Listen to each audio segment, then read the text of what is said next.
Welcome back to a beautiful ass Wednesday.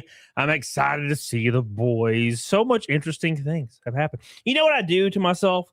Like, I'm about to go to the gym, about to work out a little bit, getting excited, get my blood pumping. I'm like, man, I don't know. The stream tonight, I don't know if we're gonna have a lot to talk about. There's Luther Morgan's new video. That'll be interesting. So there's some stuff. And then 6 o'clock hits. And like clockwork, Jeremy starts crashing out on Twitter. TheQuartering. Why? I don't know. He was supposed to jump into a debate with me and Yellowflash, and then he backed out, which is weird. And then he said we ran. We're gonna go through all of it. I have all of it. There's like 20 or 30 or 50 tweets. I don't know about it. They're all documented and saved. So I'm gonna bring all that up. We're gonna have a lot of fun with it. So don't forget. It's gonna be awesome. Sorry, I'm out of breath. I ran up the stairs like 27 seconds ago, and it's a big staircase. It kills me. So thank you guys so much for joining today. We're going to have a lot of fun. Also, we're going to have Cinevere on here to, I don't know, she might know about this, but I'm going to have to educate her on all the insane shit that this man does. And we're going to have a lot of fun doing so. So don't forget to subscribe.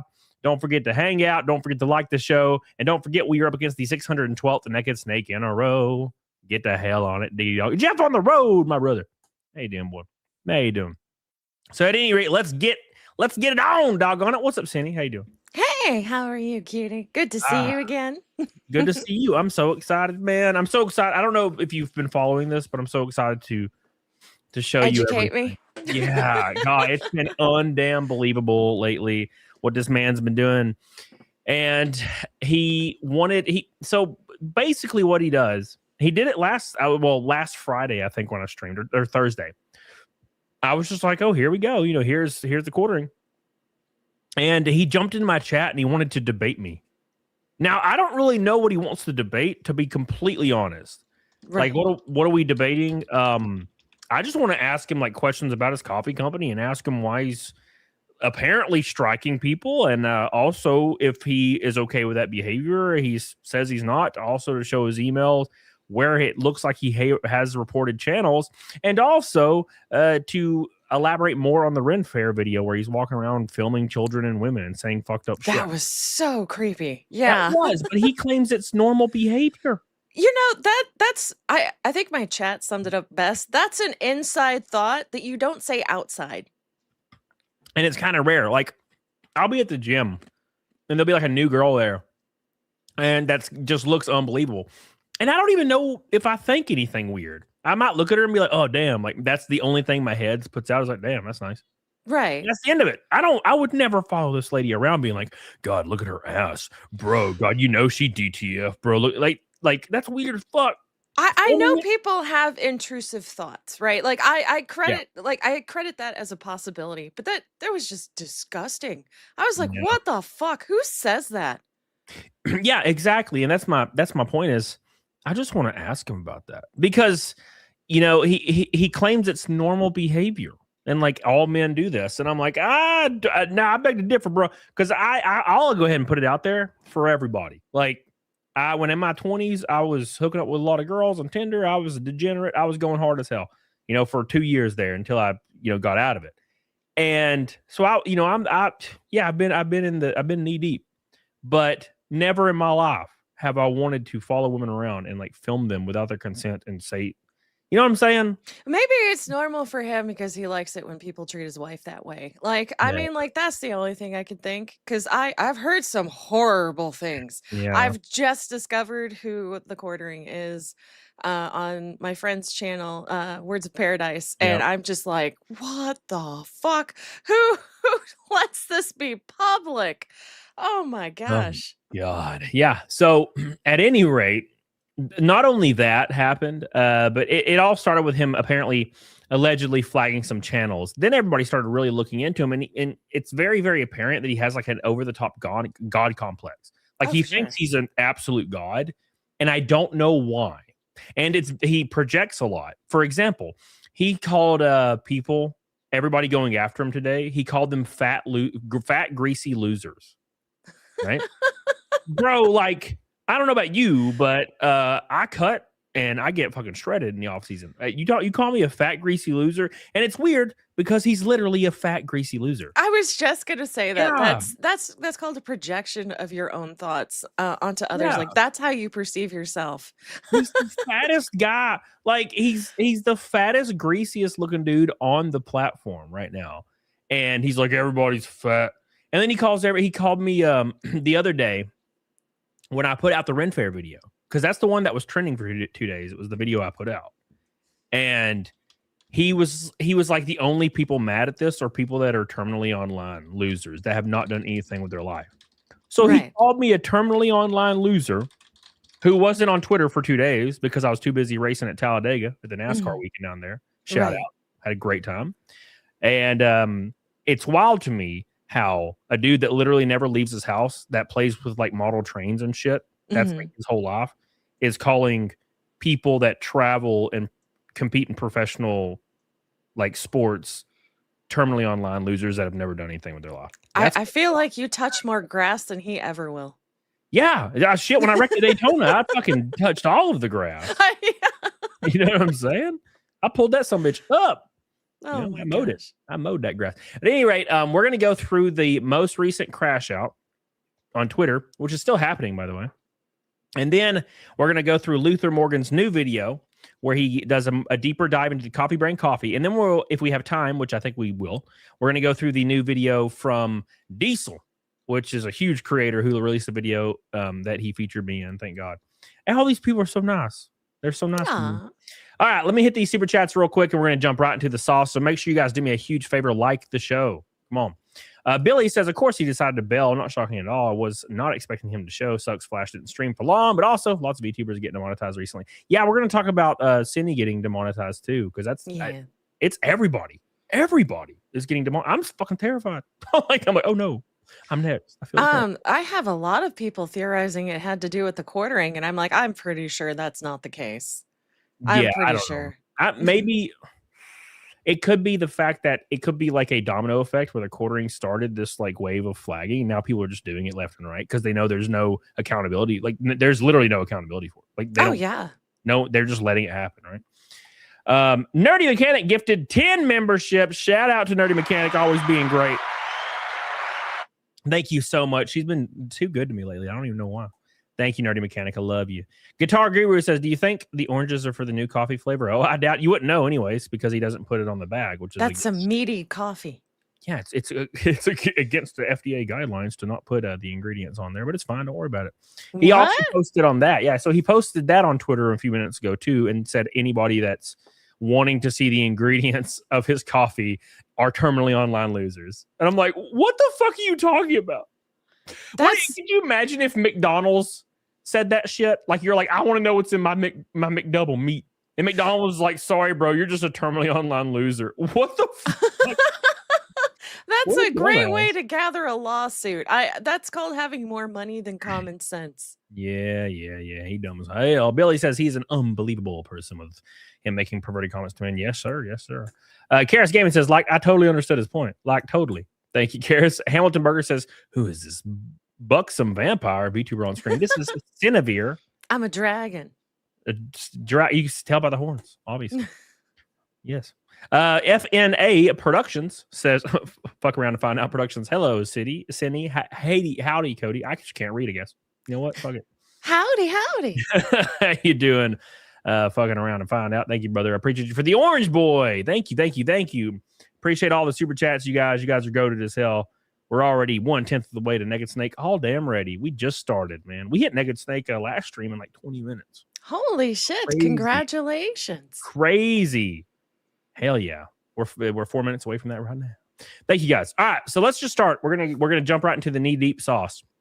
And we're gonna get into what happened today. Because Jeremy was Yellowflash messaged me and he was like, hey man, I'm about to Jeremy wants to come on the show tonight. And he's like, are you in? And I was like, yeah, of course. I'll come on. Cool. And I got to put this out there. I'm not going to go on there and be like, you're a piece of fuck. I'm not going to rip this dude apart. I legitimately want to ask him like questions and be like, what's going on in your head over here? Because a lot of this stuff is really strange to me. And there's a lot of hypocritical statements that say one thing and do another. So where's the middle at, right? That's all I want to do. I'm not going to rip him apart or call him crazy names. I might call him a sociopath. But other than that, I want see what he's going to say. And of course, he backed out of the debate. And I was not surprised. I was sitting on Yellowflash's stream patiently waiting. And I'm like, I wonder if he's ever going to come up. Nope, he did not show up, shockingly enough. So here is the recent updates. And this is just as of right now, by the way. He's still tweeting. He's still going crazy. It's beer 30. You know what I'm saying? He gets liquid courage when he's online, right? So honestly, you should never be near your phone if you're gonna drink. Like, I'll be real. 100%, brother. No way, no how. Like, yeah, because I got that thing where I'm sentimental when I drink. So like, if I don't do this anymore because I'm not in the dating game, but like I would find myself in a pickle where I would be like, I really like, you know, the way your mind works, random girl I hooked up with last week. And then she's like, oh my God, really? And I'm like, yeah. And then we talk till 3 a.m. because I'm drunk. And then the next day she's like, are we still hanging out Friday? And I'm like, oh, fuck. I don't want to do that at all. She's fucked. Why did I do this? And it was just because I was thinking about her boobies. You know what I'm saying? Like, I got myself in a pickle because I took a couple shots of whiskey, was relaxing. And I was like, that girl looks good. You know what I'm saying? So I messaged her like a dumbass. Now, see, now I don't do that anymore. I have a different yet similar problem. Like, I'll have a friend message me, hey, you want to go hang out on Friday? And I'll be like, yeah, that sounds awesome. Friday comes along and I'm like, I don't want to go. I just want to stay home. Yeah. See, that's the thing is like somebody said Cody's the I love you guy. Yeah, 100%. I'll do it to men. I was playing, I drank a couple claws the other night. I was celebrating after the race because we had a great weekend. Had a great finish. And I was drinking some claw. I drank like 6 claws, which is a lot for me. And I was a little tipsy, and I was talking to my buddy, and we were playing WoW Classic, and I was just like, man, you're a really good friend. I really care about you. And he was like, yeah, me too, man. I really care about you, dude. Like, we were just complimenting each other over and over for like 2 hours. You know what I'm saying? Yeah. We went. You guys are being bros. Yeah, it was very, very gay. Yes, but wholesome was what I was going for, but that's fun. It's the same thing. Willen says, I actually just finished watching the Diesel Patch's video. Before that, watching the Brittany Venti one. Watching Quarter Pounder creeping on women in public is hilarious and cringy at the same time. Yeah, but he said it's normal behavior, Willen. Completely normal behavior. I like your Aussie in your picture, by the way. Yeah, I don't get it. We're gonna dive into that though. And apparently we're supposed to be debating Friday now, I guess, on Rumble. I don't know.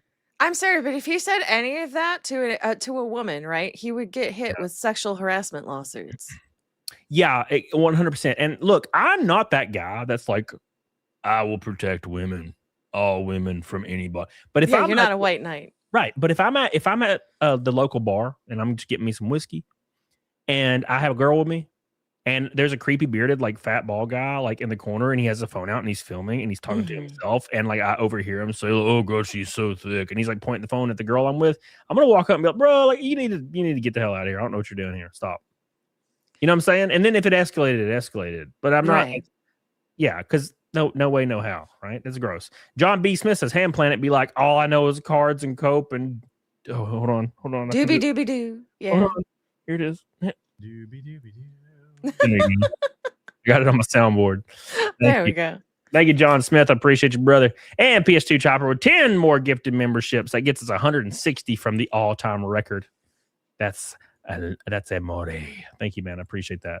Thank you, guys. All right, so let's start this thread. This is a very long thread. This is all just happened in the last like 2 hours. The quartering just sparking out in on Twitter. But make sure you guys do me a favor. Make sure you guys subscribe to Cinevere. Put it in the comments, McSteller, so people can go subscribe. She got demonetized the other day for literally no reason. What was it? Yesterday, midstream. Was it inauthentic? Yes, inauthentic content. My opening has an AI video that I made, and so does my BRB screen is animated as well. So it probably confused the AI. Everybody has been getting hit with inauthentic content. Everybody. It is insanity to me, right? Like I can't believe it. I have an AI intro for the Twitch, like Dan Clancy. Like I might be fucked. I don't know. We're gonna find out, right? It's pretty crazy shit, man. At any rate, so the quartering started off his Beer 30 tweet hour with yet another channel who has made endless videos epically owning me. Has backed out of a 1v1 conversation. It's almost like they know they're lying and are afraid to stand by the things they said. I offered 2 of these more heroes a chance, and they both ran. I'm done. He's talking about me, by the way.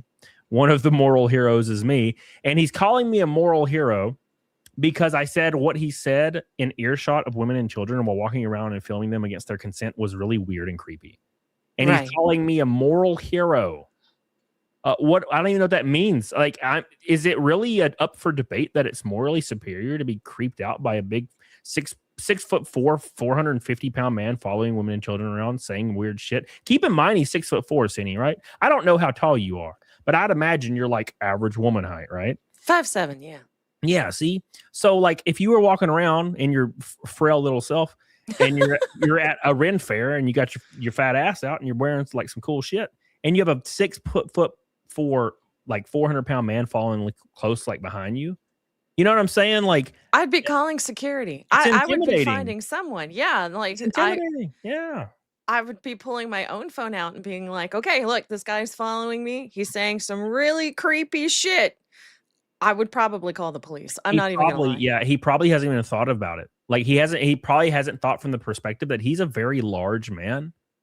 And women that are small, I mean, any woman really, but like especially women that are small and with their children, like that's an intimidation factor that this guy's just there. And if they wanted to, they couldn't call him out. What will he do if they call him out? Will he freak out? Will he hit him? We don't know, right? Now, I'm not implying that he would. I'm saying that's where their mind goes. Yeah, right? no, it's creepy. It would make me exceedingly uncomfortable, especially if I had a young child with me. I wouldn't even be a question. I'd call the police. This man is following me. He's recording my daughter or my son. I do not want him anywhere near me. He should not be in an establishment like this. Yeah, and I don't think that's out of the realm of unreasonable. And that's what I'm interested in talking about to him. You know, there's all kinds of gripes. You know, striking channels is one thing. I totally get it, and that's a very important sticking point where we need the evidence to see what's going on there.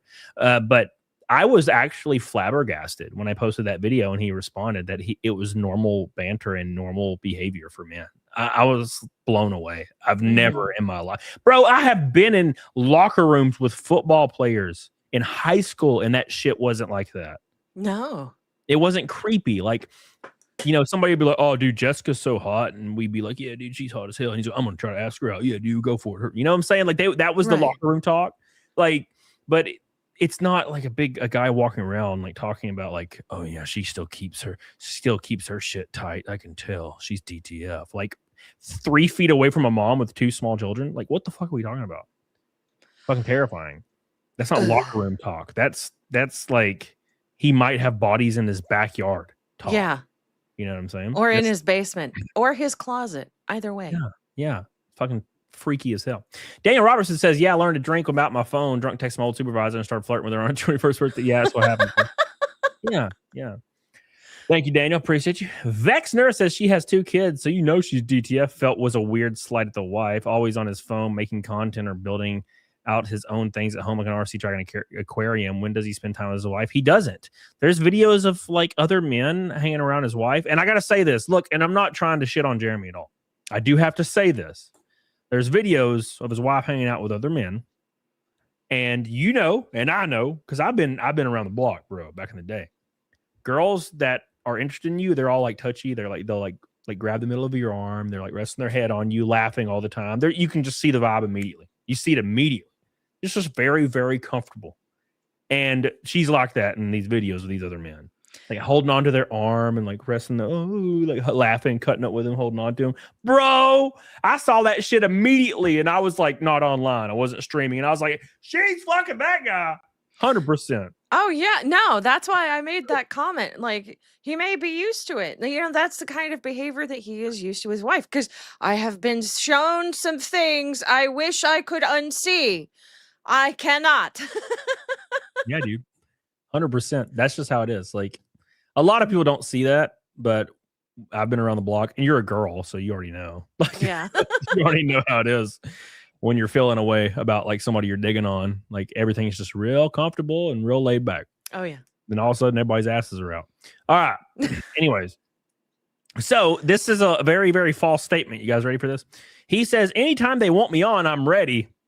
This has been my position for months. They hide behind wanting to see my financial reports because they know they'll get embarrassed anytime they're ready. I am here. He's obviously referring to the Keno Casino. By the way, me, Flash, and Jeremy's personal friend, Bering, who was friends with him for a decade, was on Flashcast or on Flash's channel, just waiting there. Waiting. Jeremy had the link. He said, send the link. This was an hour ago, by the way. And That's he was crazy. supposed to join the stream. We were going to talk to him. Well, no, I think he should show his financials. Is he rich or is he poor? Which grift are you going for? I mean, all he does is talk about how rich he is all day. It's very, very obvious. The only thing he values is money and like possessions. Because that's all he flashes all day. He flashes his metrics, his money, his possessions all day. And who he streams with. He has the hot women on his stream. Melanie Mack, the other chick. Like, it's all a show. He has nothing. Therefore, he wants to show that he has everything. 100%. It's all flexing this materialistic things instead of worrying about what his family thinks about him, which is really what's important.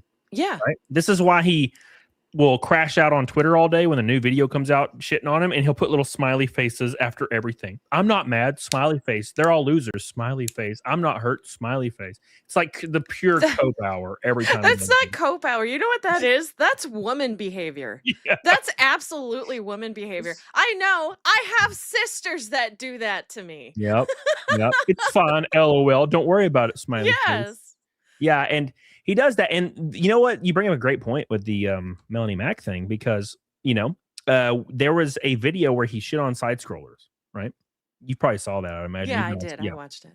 So he shits on side scrollers, doesn't even know what he's talking about. And the reason he shit on it, he didn't even remember doing this, by the way.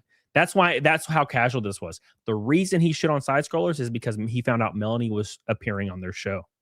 And he got mad because he wants Melanie on his show. Why? I'll let you draw the conclusion. But he says on stream, she's probably not making any money or getting any clout from that. How much money should I offer her, chat? Because he's like pretending like he's a baller. How much money? Right. $1 million? I'll just give her $1 million. Come on. She'll totally come on the show because I'm so rich and sexy and stuff. You know what I'm saying? Right. That's how it always is with this guy. By the way, we got a gift from The GIF. Sent a trophy. It says goal. A goat. No, it says goat. I don't even know what that means, but I love it. You're the goat. Trophy. The goat trophy. Thank you. I appreciate you. What were you going to say? No, I mean, like, I'm sorry, but I don't believe Melanie Mack when she says that she doesn't stay with Jeremy for the money. I think that's bullshit.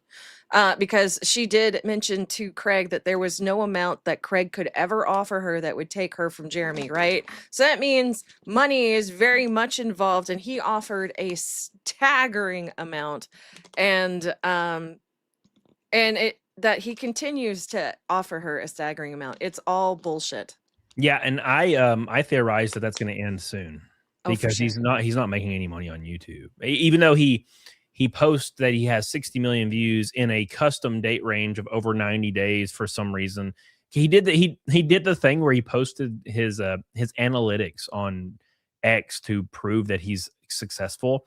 95% of his views are from shorts, so he's not making any money off that. He's probably making less than $5,000 a month on YouTube. He made $6 in super chats his last stream on YouTube. We've made 100. Already, right?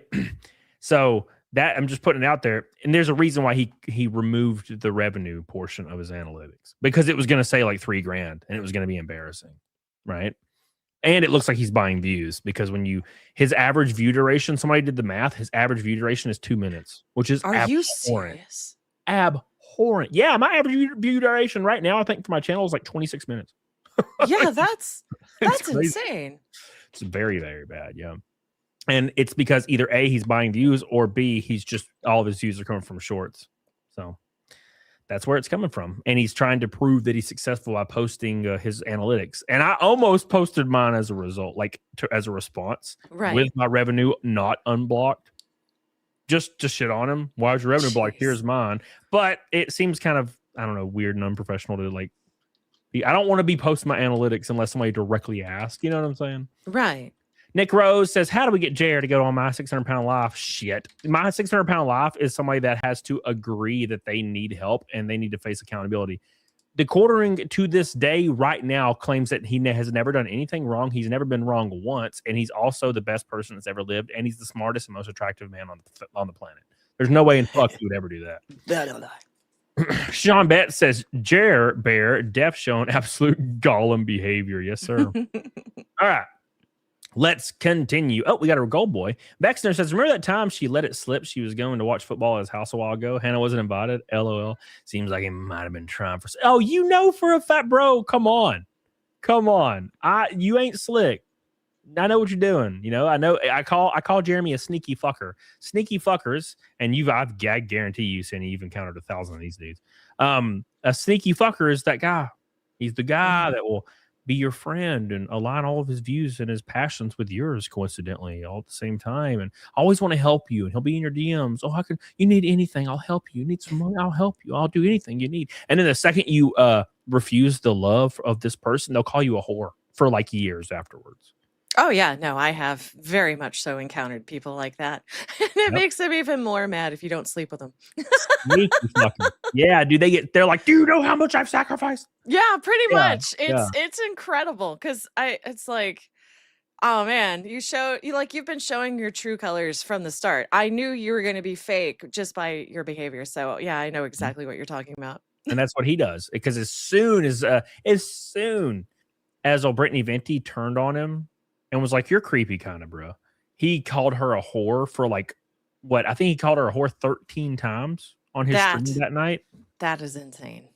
She's a whore because she wouldn't suck my dick. Yeah, that's how that works, right? That's just sneaky fuckeritis. It's the guy that climbs into every single girl's DMs when he's drunk trying to get a piece. Mm-hmm. I'm totally a nice guy. I promise not to worry about me. No, thank you, sneaky fucker. Vexner. Yeah, but that's what he's trying to do. That's why he's so nice. The gift says, be awful. People ask Moist Critical his thoughts. Let's hope that doesn't happen for Jared's sake, because it'll be the end of the world for him. No, I would love that to happen. I'll be honest. That'd be great. Mudahar made a video. Diesel made a video. I mean, there's only one or two people left to make a big scathing video. Bailey Hatcher says he's a coward cuck. Doesn't want to confront multiple people at once. Well, I mean, he's going to get destroyed in a one-on-one debate anyway. But Jeremy thinks he's the smartest person in the room in any situation all the time. He's just one of those guys that thinks he's hot shit all the time. And he's not. Because you can see right here, anytime they're ready for me to come on, I'm ready. Me and Bearing and Flash waited for 20 minutes for him to join the debate stream today, and he'd never joined. Never joined once. Nope. He says, again, I'm ready. Come on, man. You've been totally destroying me for weeks. This should be an easy slam dunk. Plus, think of all the super chats you'll get. It's free money. He's still begging to come on the show that he never showed up on, that me and him just waited on. Right there. He's still begging to come on. Begging. That's such pussy behavior. You're barking at the fence. Yep. Even though the fence is open, you're still barking at the fence. It's like the dogs that are barking at each other. Yeah. The fence opens and then they just look at each other and they run away. Yeah. Exactly. Yeah. 100% what it is. Border aggression, I think, is what it's called. Yep. Somebody says, you're stammering, wet-brained slob.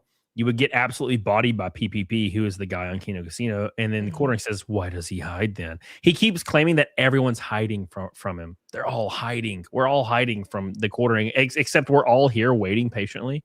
The only reason... So he came into my chat the other day demanding to come on my show.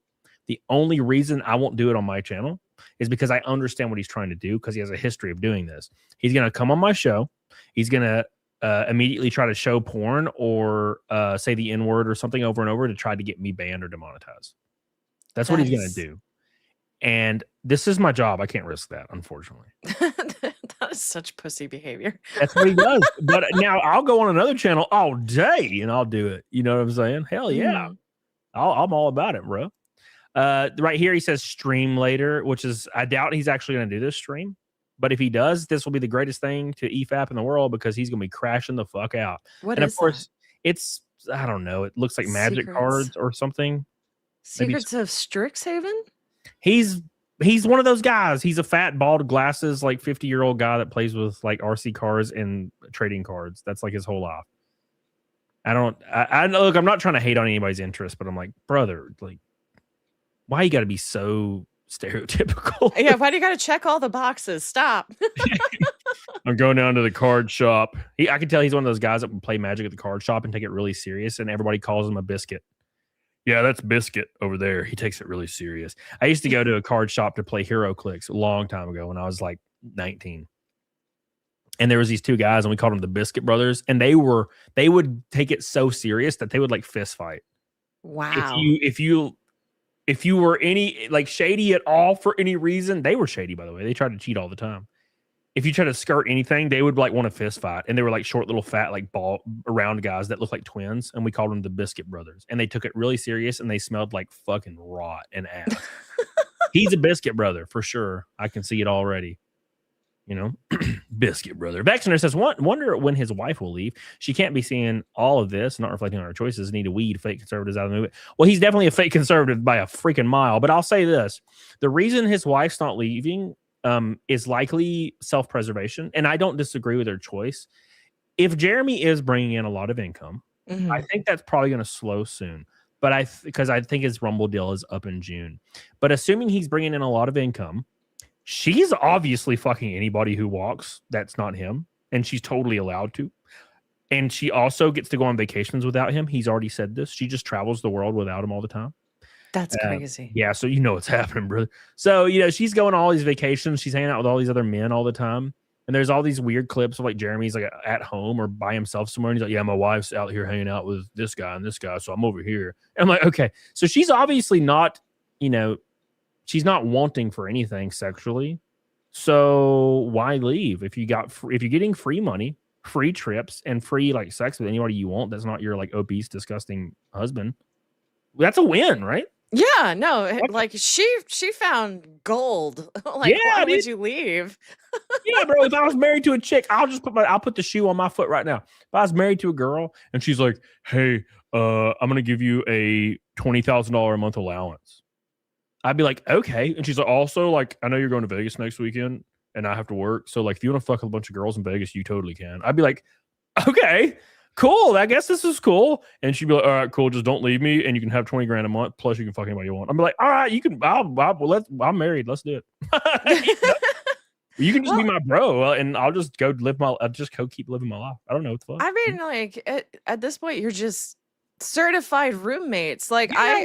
I could not be in that kind of relationship, but I respect women that are like, no, this is my bag.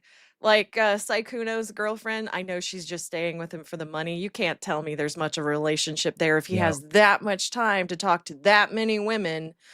But it's like, look, if that's what gets you by all means, you do you. Yeah, but I mean, in my travels, I might find the girl of my dreams, and I'd be like, fuck, I have to cut off my 20 grand a month. Right? Well, then that's a very odd problem. Or I just don't. Like, whatever, I just stay with my new girl. And then I just come home every once in a while to get my 20 grand. You know, we gotta bleed it as long as we can. Free money. Come on, brother. All right. Anyway, so the quartering is having a very weird, like, OCD tweet hour. So he's talking about trail cameras for some reason. I don't know, man. Is he hiding the bodies? Yeah, maybe. So here he goes, sparking out about the debate that he just didn't show up on. He said he ran. He's talking about Flash, right? Keep in mind, me and Flash and Bearing were just sitting on Flash's show for 20 minutes waiting for Jeremy to join. Jeremy was in the chat saying we can do it a different day. He would not join the show. He ran. But Jeremy does this thing where he calls people guilty of whatever he's doing in that moment. It's like his tell. You know how people have tells? Oh, yeah, no, absolutely. That's what his tell is, just calling other people what he is. Terminally online. He called me a terminally online loser the other day. The day before I went to Talladega to race in the NASCAR race. I don't think a terminally online loser who's not done anything with life is competing in NASCAR at Talladega that weekend. He also called me and other people fat losers. I'm like 160 pounds, brother. I don't know what the hell you're talking about. You know, now it just so happens that he's a greasy fat loser, right? It's weird. So he does this thing where he says whatever he's guilty of, he says everybody else is guilty of it. So he claims right here in this tweet, he ran. That's 2-0 now against totally morally superior creators. And he's referring to me the first time or the second time because he did this to Stuttering Craig. He demanded to come on Stuttering Craig's show. And then the next night he demanded to come on my show. And he's like, debate me. And I'm like, you're not coming on my channel because you're going to try to get me demonetized. Like, I'm not stupid. Okay. But I'll do it on a different channel for sure, or pre-recorded.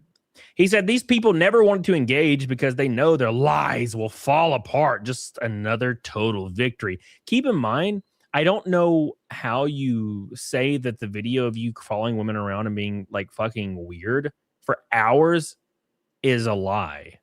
Yeah. That's just a video. You supplied the evidence, sir. Yeah, it would be completely different. Look, I'm not going to pretend that clip channels out there don't take 20 to 30-second videos out of context and try to make their own context. I totally understand that happens. But this is like a 5-hour or 2-hour stream, maybe. I don't remember how long it was. It's like a 2-hour stream where he's like, the chat is basically saying, go follow women around. And he's like, okay. And he's like, yeah, I'm going to follow around. Our goal is to find hot women. He's like saying all these things. And then he proceeds to do it. There's no context to be missed. It's right there. Oh my gosh. Nerdy Mechanic says the quartering must not own a mirror for how much he projects. Oh my God. Oh my God. That's a dad joke and a half. Yes, sir. Stark, Subrex, and full-blown panic. Now they can be unmasked. By the way, he was doxing Yellowflash earlier, which is not shocking. So after what do you mean doxing? He was posting his name and everything on X. What the fuck? That's just what the quartering does. But he said right here, send the link, Yellowflash guy. This is when we were sitting there, by the way. We were literally sitting in the channel waiting. And then the quartering tweeted again, okay, send the link. And what I think he's doing this for is the few people that are commenting on his Twitter to think he's actually standing up, but then he just never shows up. He had the link the whole time. He just never showed up, ever. And then he claimed we ran. I'm so confused at what happened, He said, I waited for over an hour with no response. You know what? To be fair, I'll let him schedule it another day. To be fair, even though we were just sitting there waiting for him to join the show, and he never. He's being fair to us, though, luckily. If you're in the chat and they send you the link, that works against you, right? Yeah. He just didn't want to. He's leaning on everybody saying no, right? So he can be like, "Ha, you're a coward." But then the first person that says yes, he's like, never mind. You know what this reminds me of? Mercunti, when she said, I will fight anybody in the ring, and then Vera Dark's like, I'll fight you. Yeah, I remember that. Yep. That's how it works, man. It's true, but a lot of these people I consider friends, and I find it shocking in response to, you got to stop giving these clowns clout off your name. Yeah, we got to get clout off of Jeremy and this whole 10,000 views per video. They won't stand behind the wild claims they've made, like the claims of him being in a video following children and women around, saying things on the video, unless we're going to assume it's not deep faked or AI. I don't know how these are wild claims. The most viral thing so far to date was that video. Jeez. That's okay. I gave them a chance. I got more to record or slop. He gave us a chance. Keep in mind, he never showed up. He's still playing it off for his Twitter audience that he came, and then we said, never mind, we're scared. Even though we sat there for 20 minutes, half the time with dead air, waiting for Jeremy to join our debate. And he never did. He never joined. Whatever happened to his version of a demon mode where he shows the receipts of everybody's private messages, just dogpiling him for clout? Yep. Yeah, well, the only thing he showed... So this is actually a great point. He showed death threats he had the other day, right? And it turned out that the death threats came from one of his friends on Facebook. You're kidding. Yeah, he just got one of his friends to send him death threats so he could screenshot it. Wow. He's quite literally he's old Jeremy Smollett. Oh my goodness. Old Jeremy Smollett over here. Mm-hmm. Everybody watch out. What a bitch ass. So people are claiming that he grew up wealthy, which, there's a lot of evidence that points towards that. But in the pure Hassan Piker way, he says, my dad had a full cul-de-sac in high school. I'm pretty blessed. I made it this far with what little I have. If your dad had a full cul-de-sac, then you didn't have little. You had a lot.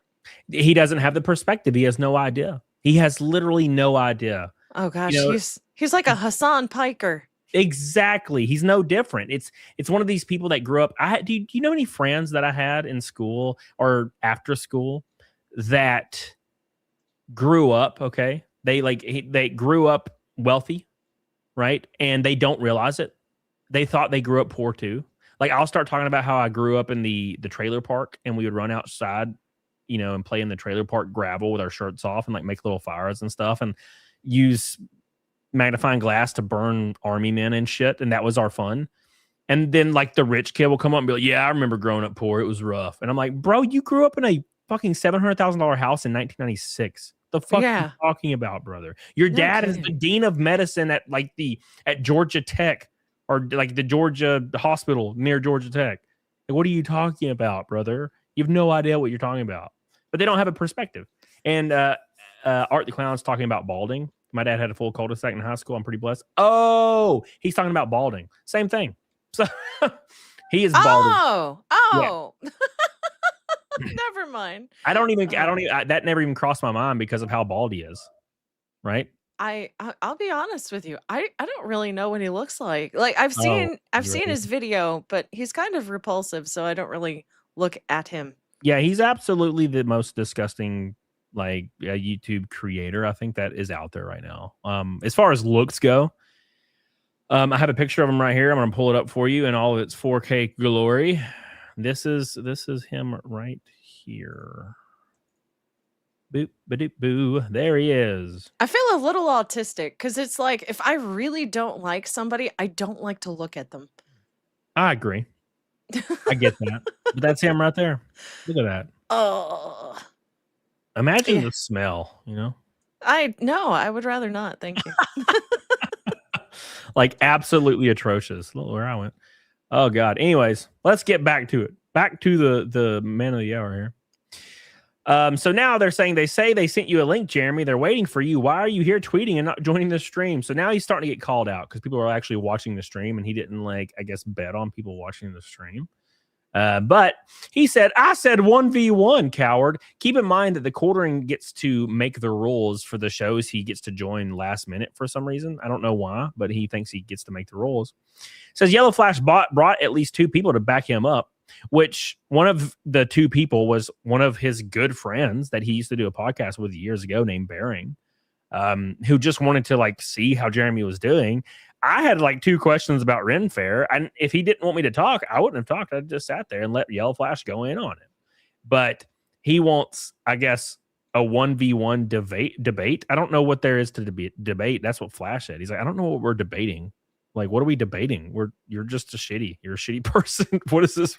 He says, I totally get he might have tonight's stream planned. So whenever he's ready for the 1v1, I'm not going to debate 5 against 1. I love how it has became 2 to 5 randomly. Oh man, I thought he'd be used to that since he watches shit like that with his wife. Oh, I gotta find that. Yeah, I'm gonna add a screenshot. That damn, that's great. Fuck, that's great. That's a great thing to tweet right now. Actually, your mind is so quick. You think he'd be interested in the? Yeah, that makes a lot of sense actually. All right, I'm gonna go ahead and I'm just gonna crop this for later. Yeah, we're gonna do that. Crop that for later for a banger tweet to roast our boy here. All right, banger tweet. That's what I'm saving it at. All right, okay. Anyways, so he backed out of the debate because he's a bitch. He then said 1v1. He said, they're saying you ran. They're on call laughing at you for starting all this and ignoring the link. Yes, keep in mind, Jeremy starts all of these things. He starts all these things. He does all of this himself. He's like, debate me, bro. And we're like, okay. And he's like, never mind, you're a coward. And we're like, what the fuck? He's such a dumbass. God, he's such a goober, man. Pirate Bob says 1v1's 9 p.m. Eastern Friday night on Rumble. Both agreed. I doubt it, brother. I doubt. Dude, Yellowflash is going to peel him apart like a banana, brother, and then put it inside his ass. He's gonna tweet. I didn't show up because it wasn't fair. He showed up with just himself, and that's not what I wanted. He showed up with himself, and that was too much. And then he had a moderator in the background. I didn't like that. Or no, Camelot was in the chat, therefore I didn't show up. because Camelot was in the chat, and this is supposed to be a 1v1, and I'm like, motherfucker, I'm in the chat, I'm watching. Nick Rose says Jared's a moron. He's treating this like it's internet blood sports in 2017, hence the whole debate me idiocracy. His actions and stupid gay ops have been documented. There's nothing to debate here. Yeah, he's stuck in 2017, right? Thank you, Nick Rose. Quick, somebody buy him a fedora. Oh, bro. So there's this old image online, and I'm sure you know the one where it's like this guy and he's so angry at like a couple. He's like taking a picture of a couple. It's like an attractive couple or something. Okay. And he's like spurging out on 4chan about how much he hates them. And you see his shadow, and it's just a fat ass fucker with a fedora on. And there was a Jeremy picture of that just released where he's like following people around, and it's just a fat picture of Jeremy with a fedora on. That's the shadow. It's a fat Jeremy with a fedora on. Oh my goodness. It's hilarious. Unironic. He did the meme on accident. Wings the Shoe says, my eyes, there's bald quartering. Thank you, brother. Random and Brady commenter says, what's the call sheet on him showing up Friday? Oh, 20%. Yes, I would say. Thank you, Random. Ignatius says it should have told him you were there to watch. That's what he prefers, right? Oh, yeah, brother. Fuck. Cindy's gonna get me a viral tweet again. All right, here we go. Somebody said, so you last minute invited yourself to his stream, giving him no time to prepare. You set up the rules without hashing them out. You expected him to just accept this and put his original plans on hold, and now you're ducking him. Are you drunk again? Now he realizes how stupid this is, and he's like, that's what I'm saying. We can reschedule it whenever he's ready for the 1v1. I'll make time. So, but he didn't like say he's not drunk. Oh, he's definitely fucked up, brother. Like you can just, you know, right? I used to have a friend that would text me when he got drunk, right? And it was like clockwork. He'd text me and like say, like, what would he say? He would be like, hey, man, how you doing? And I'm like, oh, I'm doing good. And he's like, I want to know why you fucking hate me, bro. And I'm like, what? And he would do that. He did this like once a week on the same day at the same time. And I just stopped responding one day. I'm like, all right, dude, that's enough of me. Like, I don't know what the fuck you're doing. I'm like, I don't hate you. And he's like, yeah, but you totally do hate me. And I'm like, but I don't hate you. So I don't know what you're all right? And he's like, yeah, I'm fine. I just want you to like explain to me why you hate me. And so I just stopped responding because he's obviously like drunk texting me because he's feeling the down on himself that he lives 4 hours away. I had a friend do that to me once. I waited till he was sober and I said, you ever text me again saying I hate you? I will hate you. Do not do that again. Yeah. And he actually stuck to that. Hell yeah. So Savvy is getting in on it a little bit. Savvy says, so I hear a coffee brand is violating the law. I happen to be a big health enthusiast. My passive interest in the dumpster fire now has turned to my full attention. And TheQuartering is, of course, fucking spurging out about this mention from Savvy. He says, OMG, it's all over. A bunch of terminally online retards. Keep in mind, everybody else is a terminally online fat slob. Not him. Not Sevi, who is 104 pounds. Yeah, soaking wet. Yeah, and she's apparently terminally online. Well, no, she will admit to being terminally online. Sure, but like you got to think about this. Jeremy's like, I'm going to take a break from Twitter, and he comes back 19 hours later to spurg out and have a fucking panic attack and start yelling at people. He's terminally online. Yeah, he appears in every chat. Every chat. The other day, I was just streaming and I was just talking. And I my intro was over and I joined the stream. I was like, hey guys, we're going to talk about some stuff today. We're talking about Luther Morgan's new video. And Jeremy in chat's like, bring me on the show. Give me the link now. In my chat. Why is he in my chat? Why? He's literally going to YouTube and typing his name in and waiting. He's fucking crazy, bro. Yeah, no. I feel like if Madam Savvy says, hey, you've got my full attention, Quartering should be freaking the fuck out. Yeah, dude. She's going to unearth everything about this man and how he's fucked up. He does not want that. Yeah. That sucks. That's a bad thing. Oh, yeah. But that's the thing is, like, he goes and he Googles himself. He just sits there and Googles himself and YouTubes himself and like patiently waits and pisses himself off. What are they saying about me now? It's like a shit that no one would know about if you would have just been like, yeah, I was dumb and I shouldn't have struck that channel. Like, I'm sorry. I'm just going through some shit, but I'm doing everything I can to get it back. I'm going to take a break. I'm going to work on drinking, and I'll meet you guys on the other side as a better person. He would have still lost a lot of viewers and a lot of respect, but he would have retained something for the future instead of just being like, no, I'm just going to keep fucking up. It's like, okay, good. We'll see how that plays out. You know what I'm saying? Right. Speaking of playing out, we are a pink and a red boy from a rainbow night on the Naked Snake, and we're a third of the way to the Naked Snake for the 612th show in a row. Don't forget. All right, let's continue. So that was the quick rundown from an hour ago, and then it just kept going. Okay, so I just took that one immediately and was like, all right, that's what I'm going to roll with. And then he just kept going. Now he has started to delete all of the tweets, of course. So here is people talking about Renfair right here. So we're going to bounce around. We will bring up the Luther Morgan video shortly. He says, as a former Renfair actor, unfortunately, leering gross men like this are not uncommon, and worse, sometimes encouraged by both men and women who work at the fair to earn more money or engage in debauchery. While most of my street gig work was more or less framed more like a professional wrestling, putting on a wild and loud performance to draw up the crowd, there are plenty within my own guilds who did exactly the kind of thing this creep did. It's gross, and there'll not be any changes made unless the culture itself changes, which isn't shocking.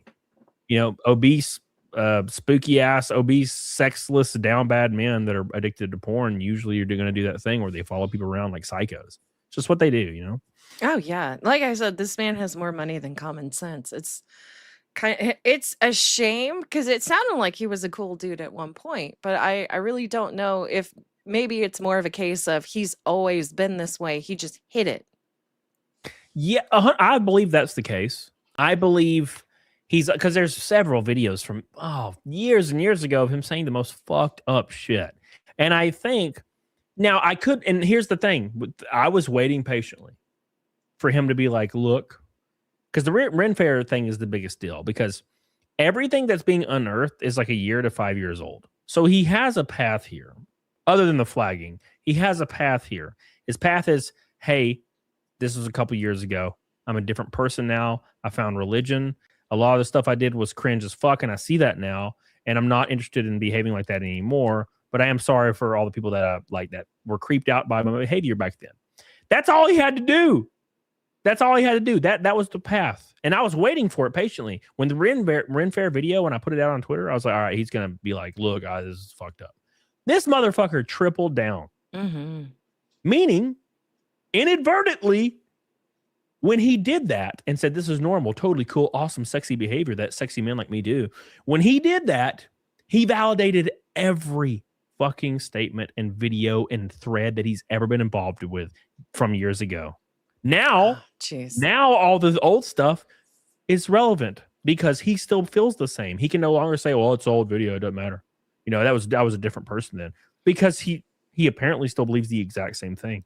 Yeah, and what these people forget or don't understand is that the internet has a very long memory. Yeah, dude. Everything's documented. I mean, every time he spazzes out on X, every thread is saved within like 2 seconds. Yeah. Right? He's such a high profile person that, and if he breathes wrong, people will have it documented. Yeah. He goofed. Doom says we need Moist Critical to break the containment. I agree, Doom Studios. I agree. By the way, Doom Studios, we're here in honor of Doom Studios. Here we go. Thank you, man.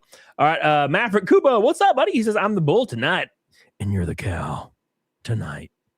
You. Thank you, Chad. I appreciate you, brother. Love you, man. I subscribe to your channel, by the way, Chad, for your podcast. Appreciate that, dude. Emotional Sport Chats never liked Jabber. This is absolutely ludicrous. I agree. Oh, yeah, Rhino's like, we don't even need a long memory. He continues doing the same shit. We get new content every day. Yeah. But I mean, like, once he finally stops like malding out on Twitter, then you can go back and see like, look, I got older content from him. That's what I mean by like long memory. You guys will be able to find everything on this man because somebody was very autistically categorizing everything he's ever done. Maybe, just maybe, maybe he's keeping all the news so fresh so we don't look at the old stuff. I don't know. You know, you might be right. That might be a decent tactic from the Jer. Okay. He's smart. No. Oh my gosh. Quartering then says, hey to all the CBC customers, that's Coffee Brain Coffee. Apparently on the new bags, people would like a disclosure specifically on flavoring, not our actual customers. By the way, not customers. No, none of his normal customers want actual disclosures for nutrition facts or their flavoring ingredients. They don't care what they're putting in their bodies. It's totally fine. Just terminally online psychos want to know his ingredients. What a dumbass. Oh my! He got ratioed so hard in this. By the way, he's opening himself up for litigation. Yeah, like what a dumbass, bro. This is why you don't drink and tweet, brother. Either way, no problem at all. We'll add it in the future. Always happy to go above and beyond. Customer or not, we're happy to be 100% transparent. Only up until this point just now.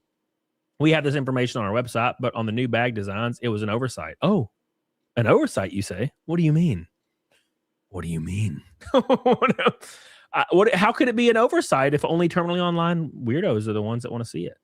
You know? Yeah. What's in it that you have to change now? I don't know. Almost as if he was violating FDA guidelines. You know what I'm saying? Swampy on Rumble says, why are y'all covering so much? It's literally just tweets, isn't it? No, you were definitely not in the know. Okay, he was in my chat the other day trying to debate me 1v1. He was supposed to debate me on Flash 2 hours ago on Flash's channel. He did not show up and said he didn't want to do it suddenly now. And then he called us cowards and then he ran. Or he claimed we ran. Couldn't he have told you in Flash's chat that he would only want one of you there? Like he could have handled that way differently. Yeah, we said that. Like Bering was like, well, I'll back out, and I would back out, and we would let him get on there 1v1 if you want, and he wouldn't do it. So I don't know, but it's not just tweets, Swampy. There was the biggest thing so far, in my opinion, was the video that was released that I put out coincidentally on X that went viral of him following women and children around at Renfair, making very, very spooky sexual remarks in earshot to all these women and children, which was very fucking strange. It went viral everywhere. There's giant creators making videos about it every day, multiple times a day. So yeah, it's getting pretty bad pretty fast, right? And yes, he did come after me in my chat wanting to debate me 1v1. We tried to do that today and he ran again. So apparently it's supposed to be Friday on Rumble now, I guess. I don't freaking know. Cowboy says, get Little Pecker's Bitty Farm as your sponsor. Shit, Cowboy. I don't know about that. We are setting up more races for the year. So if anybody has a small business or a medium business or anything, and you want to get involved, DM me on Instagram or X, please. Because we got to get that stuff rolling now. Because it takes a few weeks to get everything set up for every deal we do. So let's continue. So it just keeps going. It just keeps going, boys. God, I hate how when I zoom in, I have to zoom back out, zoom in, zoom back out, zoom in. But at any rate, if you guys are looking for the 1v1 debate, apparently it's supposed to be Friday now on Rumble. I'm sure I will be there. I just don't know if we're going to be jumping in and out. No idea. Absolutely no idea how it's going to play out. But apparently I'm supposed to be there Friday on Rumble at 9 p.m. Eastern. So mark your calendars, guys, because we're going to see what Jeremy has to say that day. Hopefully, it is not, I don't know. Hopefully he's not drinking because I think he might do better. He might be more apt to face accountability if he's not drinking. But if he's drinking, he's just belligerent. Yeah, he's going to be belligerent. Like, you guys are babies. Simping over 9-year-old girls is totally cool. Like, we all do it. You're all lying. It's like, what? No, sir, we don't. I promise you. I promise you, sir. It's the mark of an alcoholic. He's really got to step away from a bottle and his phone. He needs to take some time for himself, in all honesty. 100%. Renegade Sharukan says, Ricada made terrible decisions while getting caught up in fame and now trying to fix those things. What is causing this crash out? Just booze and ego? Yeah, I think booze and ego for sure. I think his viewership is plummeting, so he's trying to replace it with shorts. And I did that, actually. And now, that wasn't like a strategy. I just started putting shorts on the main channel because I'd never done it before. And I was like, fuck, I'm like flailing. Like, I'm failing everything on YouTube except for my streams, right? So I was like, I need to try something. So I was like, maybe I should do shorts. I've never tried it. And I got millions of views a month from shorts. But it didn't matter. Like, it brought me nothing. I didn't get any subs or money or watchers on my stream, so I stopped doing it. So I created a shorts channel specifically for that stuff, and then I rescheduled everything for like 3 months. So I have like 3 months of shorts content on my other channel coming out now. But yeah, that's what he's doing. I think he's feeling really insecure about everything. Plus, I think he's trying to mac on a few women right now, and it's not working out for him. I think he's just, and also alcohol. He's over the amount of alcohol he should be drinking. And we kind of saw that with Nick, like right there at the end before everything got really bad, So at any rate, we're going to pull up the video real quick. I want to go make sure, see if TheQuartering has deleted everything. Let's go look. He's talking about camera lenses now. And yeah, I think that's it. Yeah, he deleted everything else. Yep. I'm not shocked, actually. He deleted everything about the debate that he ran from on his Twitter. Oh, man. Not surprised. Not surprised even in the slightest. But at any rate, we're going to pull this up real quick for those that need to catch up, because this came out today, and let you guys take a gander at this. Make sure you guys do me a favor and like the show. Don't forget to subscribe to our girl Cinnabir, who is on the stream with me right now. Go subscribe to her. Her link is in the chat right now. And we're going to take this out. This is Diesel Patch's new video that is blowing up right now. It just came out. And let's take a gander at this, because I think you're going to enjoy this. This is something you're really going to like. Are you old enough to remember that? Rocky and Bullwinkle? I'm afraid not. It's more along the lines of if it wasn't on VHS. I know of Rocky and Bullwinkle. Yeah. But I think it was like there was one episode on a VHS that my mom had. A VHS? You just didn't have cable, huh? No, I didn't. I had cable in my trailer. Oh, well, aren't you special? Yeah. I remember getting a cable internet when I was 14 to play Xbox Live. And I had to pay my mom, like, I don't remember what it was, like $45 or $50 a month. Mm-hmm. So I got a job at Piggly Wiggly like a little bit after that. Oh, doing okay. things like that. So, all right. Well, I was fortunate in that I had friends and family that would give me subtitled VHS tapes from Japan. So I had fresh anime at the time. Oh, fresh. Yeah. Freshly squeezed anime. Hell yeah. Mm-hmm. All right, let's check this out, boys. So there's this YouTuber named The Quarter Pounder, aka Jeremy, who is well known for owning the left with epic memes and artistic thumbnails. My favorites being Total Meltdown for freeloaders, and you have two obese women crying about food stamps, I think. Anyways, Jeremy has recently come under fire for allegedly flagging down a channel that was, I guess, mean to Jeremy and his wife, and that channel being the Kino Casino. I have to say this too, something very, very interesting to me is I've had this issue for so long with TheQuartering for probably 4 or 5 years now. I've been, have had friends in DMs, and I'm like, you know what really grinds my gears? TheQuartering calling other people obese or fat. I don't know why, but that makes me irrationally mad.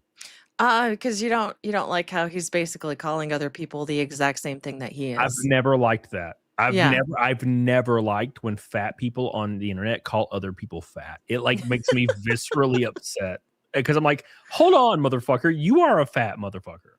What are you talking about? And that's what TheQuartering does all day. His whole feed is calling people fat. And I'm like, you are the fattest fucking guy on the internet right now. You are the smelliest, most stretch marked fat guy on the planet right now. And you're calling other people fat. Like, dude, you're fucking pissing me off. You're pissing me off. In retaliation to the horrible onslaught that Jeremy faced by the Kino Boys, he decided to make this post indicating that he was aiming to deplatform the Kino Boys. And coincidentally, shortly after this post was made, the Kino Boys started to face multiple strikes. Jeremy claims that he did not flag down the channel or even push his viewers to target Kino Casino. Even so, many were quick to point out that Jeremy made this post, which might have pushed his viewers to do the flagging, and there are others who just straight up don't believe him. Naturally, whenever a heavy controversy exposes a new target, like TheQuartering, past behavior and incidents are then dug up to add on to the heaping pile of shit already squashing the target. And the only reason any of this happened is because he wouldn't just be like, oops, I goofed, let me fix this, right? Right. So again being TheQuartering. See, before, Jeremy was simply considered just a crybaby mass flagger, but then people started to poke around on old videos, old live streams, and instead of just being labeled as just a cry... Damn, look at this fucking... this absolute disgusting fucking... There's a picture that was going around that Art sent me. And it's a picture of him in high school versus now. And he was like a decently in shape, good looking dude in high school. And one of the things that have always grinded my gears, and it's not like out of any other reason, but like why, is there's so many people I went to high school with and we're still friends on Facebook. And they're like bald and obese and miserable now. And I'm like, you could have fixed this. You could fix all these things, but you just don't. Like, you just get worse. And like, it's never crossed your mind to not be a disgusting pile of shit. I'm just, you know what I'm saying? It's not that hard. Right. It's really easy. I'll stay in shape year round. Like, I don't understand why it's so hard. I eat pizza like once every 2 weeks. I'll eat a few slices of pizza. I'll drink a few claws, once every week. And I don't get to 400 or 500 pounds. But all these people like stop shaving, look disgusting. Like, they'll be balding and they won't shave their head. Like, well, just fucking shave your head. What are you doing? It's all scraggly and gross. I really don't know. Like, I don't know what goes on in people's heads like that. I don't know. Do you think it's better? Like, I know you think it's better to just shave it, but do they, or are they like kind of, if he has money, why would he not get a hair transplant? Yeah, you'd think he'd go to Turkey right now. But obviously, why would he care about that if he doesn't even care about not being like disgustingly obese 24/7? Yeah. Right. So, I mean, he's not going to make that step if he won't make the first step. So it's just absolutely gluttonous behavior, I tell you. Gluttony to the max. 340 from Naked Snake. Goodness. Swampy says, does he somehow owe you guys all this? Are you sure even if he said what you won't demand of him, you'd be happy and leave him alone? You'd forgive him? Because I'm assuming this is all petty. So here's what's going on. Okay. TheQuartering said he was going to flex his connections because he's the most important person in the world and the richest guy in the world, and was going to get every other channel that talked bad about him removed from the internet. Somebody that's a free speech absolutist, by the way, says he was going to get people that made fun of him removed from the internet with his power. He was going to contact the CEO of Kick and get people banned if they talked bad about him, because he's the one person that you're not allowed to talk about because he is just so influential and godlike. He said he had the biggest connections in the world, and he would remove everybody that said anything negative about him. That is why, Swampy, he's getting fucking buried by every single creator on the internet right now, because he's not a god. He's not the best person in the world. He's not the smartest guy in the world. No one gives a fuck about his connections. And we're pointing out the hypocrisy of him coming out and claiming all of this shit. He's a god, and we're all saying, no, you're not. And we're going to fucking roast you and clown on you until you stop being a dumbass. That's kind of the whole thing behind all this, right? So that to explain why we're talking about it, right? So Esperon says, I've only watched Jeremy's news commentary. All this drama has shocked me. I never knew he was up to these things. Well, I'm glad you're finding out now. Thank you, Esperon. I really appreciate your super chat, really. Renegade says, quartering as if Boogie took himself serious. Exactly. Yeah, dude. 100%, Renegade. You right there, brother. You right there. Thank you, man. Appreciate you. Will he be making a video about how he has cancer and then doesn't really have cancer? Oh, it's coming. That's the next move. Yeah, that's the next move. His cancer video. So I have cancer. Just don't ask me to provide like any blood results at all for any of this. I promise. It's totally real. Don't worry about it. Please give me money. So here we go. Michael OP says, I hate a lot of people who think they're above us. That is the actual. That's the best explanation I can give. All creators are annoyed because a lot of us are normal people. We feel like normal ass people. We just get online and we like to talk to people like our friends, like Cindy. I just like, oh, talk to Cindy. It's gonna be a fun night. It's not. We're just people. And when we meet somebody that carries themselves like Michael Jackson, unironically, and they're just a fat, disgusting fucking YouTuber that creeps on children, yeah, like we're gonna call it out and be like, you're gross, brother. What the hell are you doing? Right? This dude unironically says bringing him on our shows is the opportunity of a lifetime. because he thinks that he's literally like the Michael Jackson of YouTube. I do not know why he thinks this, but he unironically thinks he's a god. And we're here to show everybody that not only is he not a god, he's not worth your loyalty, and he's not worth your dollars, which is why he's getting $6 in super chats now. That's probably why, because no one wants to support this fucking gross ass human that told another creator that I heard last week, another large creator told me in DMs that Jeremy said to them that it's hilarious that his audience just gives him money. And he called his audience stupid fucking dumbasses for being what off of him so easy. Yeah, that's what this creator claimed TheQuartering said. Somebody very close to TheQuartering said this to me, that he thinks his audience is dumb as fuck.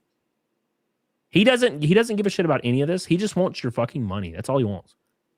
Please give me your money and fuck off. That's why he mutes and blocks everybody on X if they say anything out of the way. He blocks them, right? He doesn't need you. He just needs your money. So give him your money, please. That's him. He's a gross person, Michael. And we're all just, the reason everybody is streaming about this is because he's a gross fucking person, right? And you'll see, you can read the chat.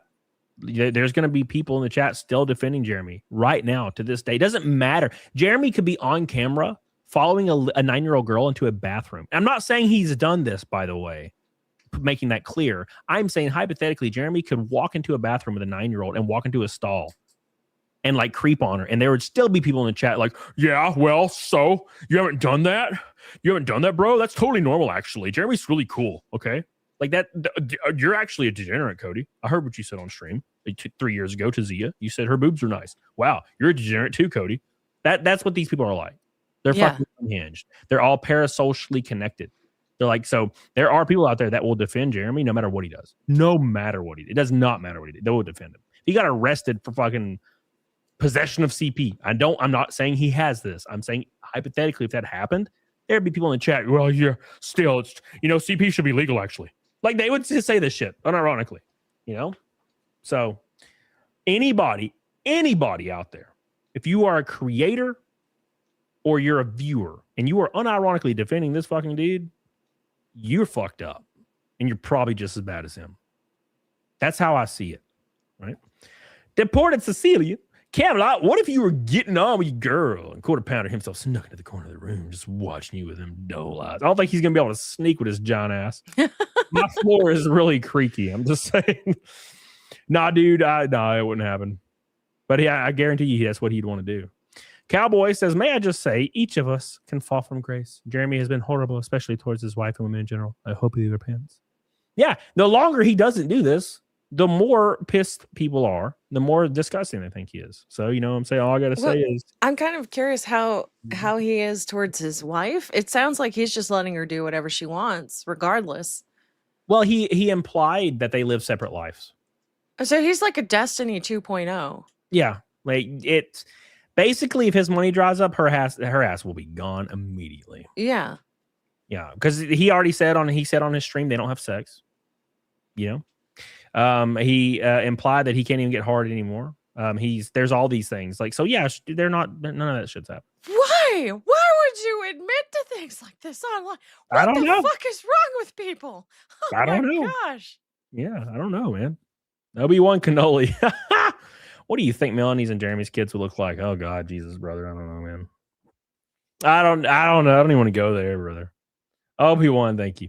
The Jester's quarter ain't just obese. He got the Robotnik build around rotund torso. I love that word, rotund. Twigs for arms. Feel my cracking. Sabia's entered the ring with the quartering. The FDA was called. Oh, it's happening, brother. You know it. You know it. You know it. All right. All right. Let's continue with this goofy ass video. Thank you. Can I make a bio break real quick? Of course. Yeah. All right. I'll be right back. All right.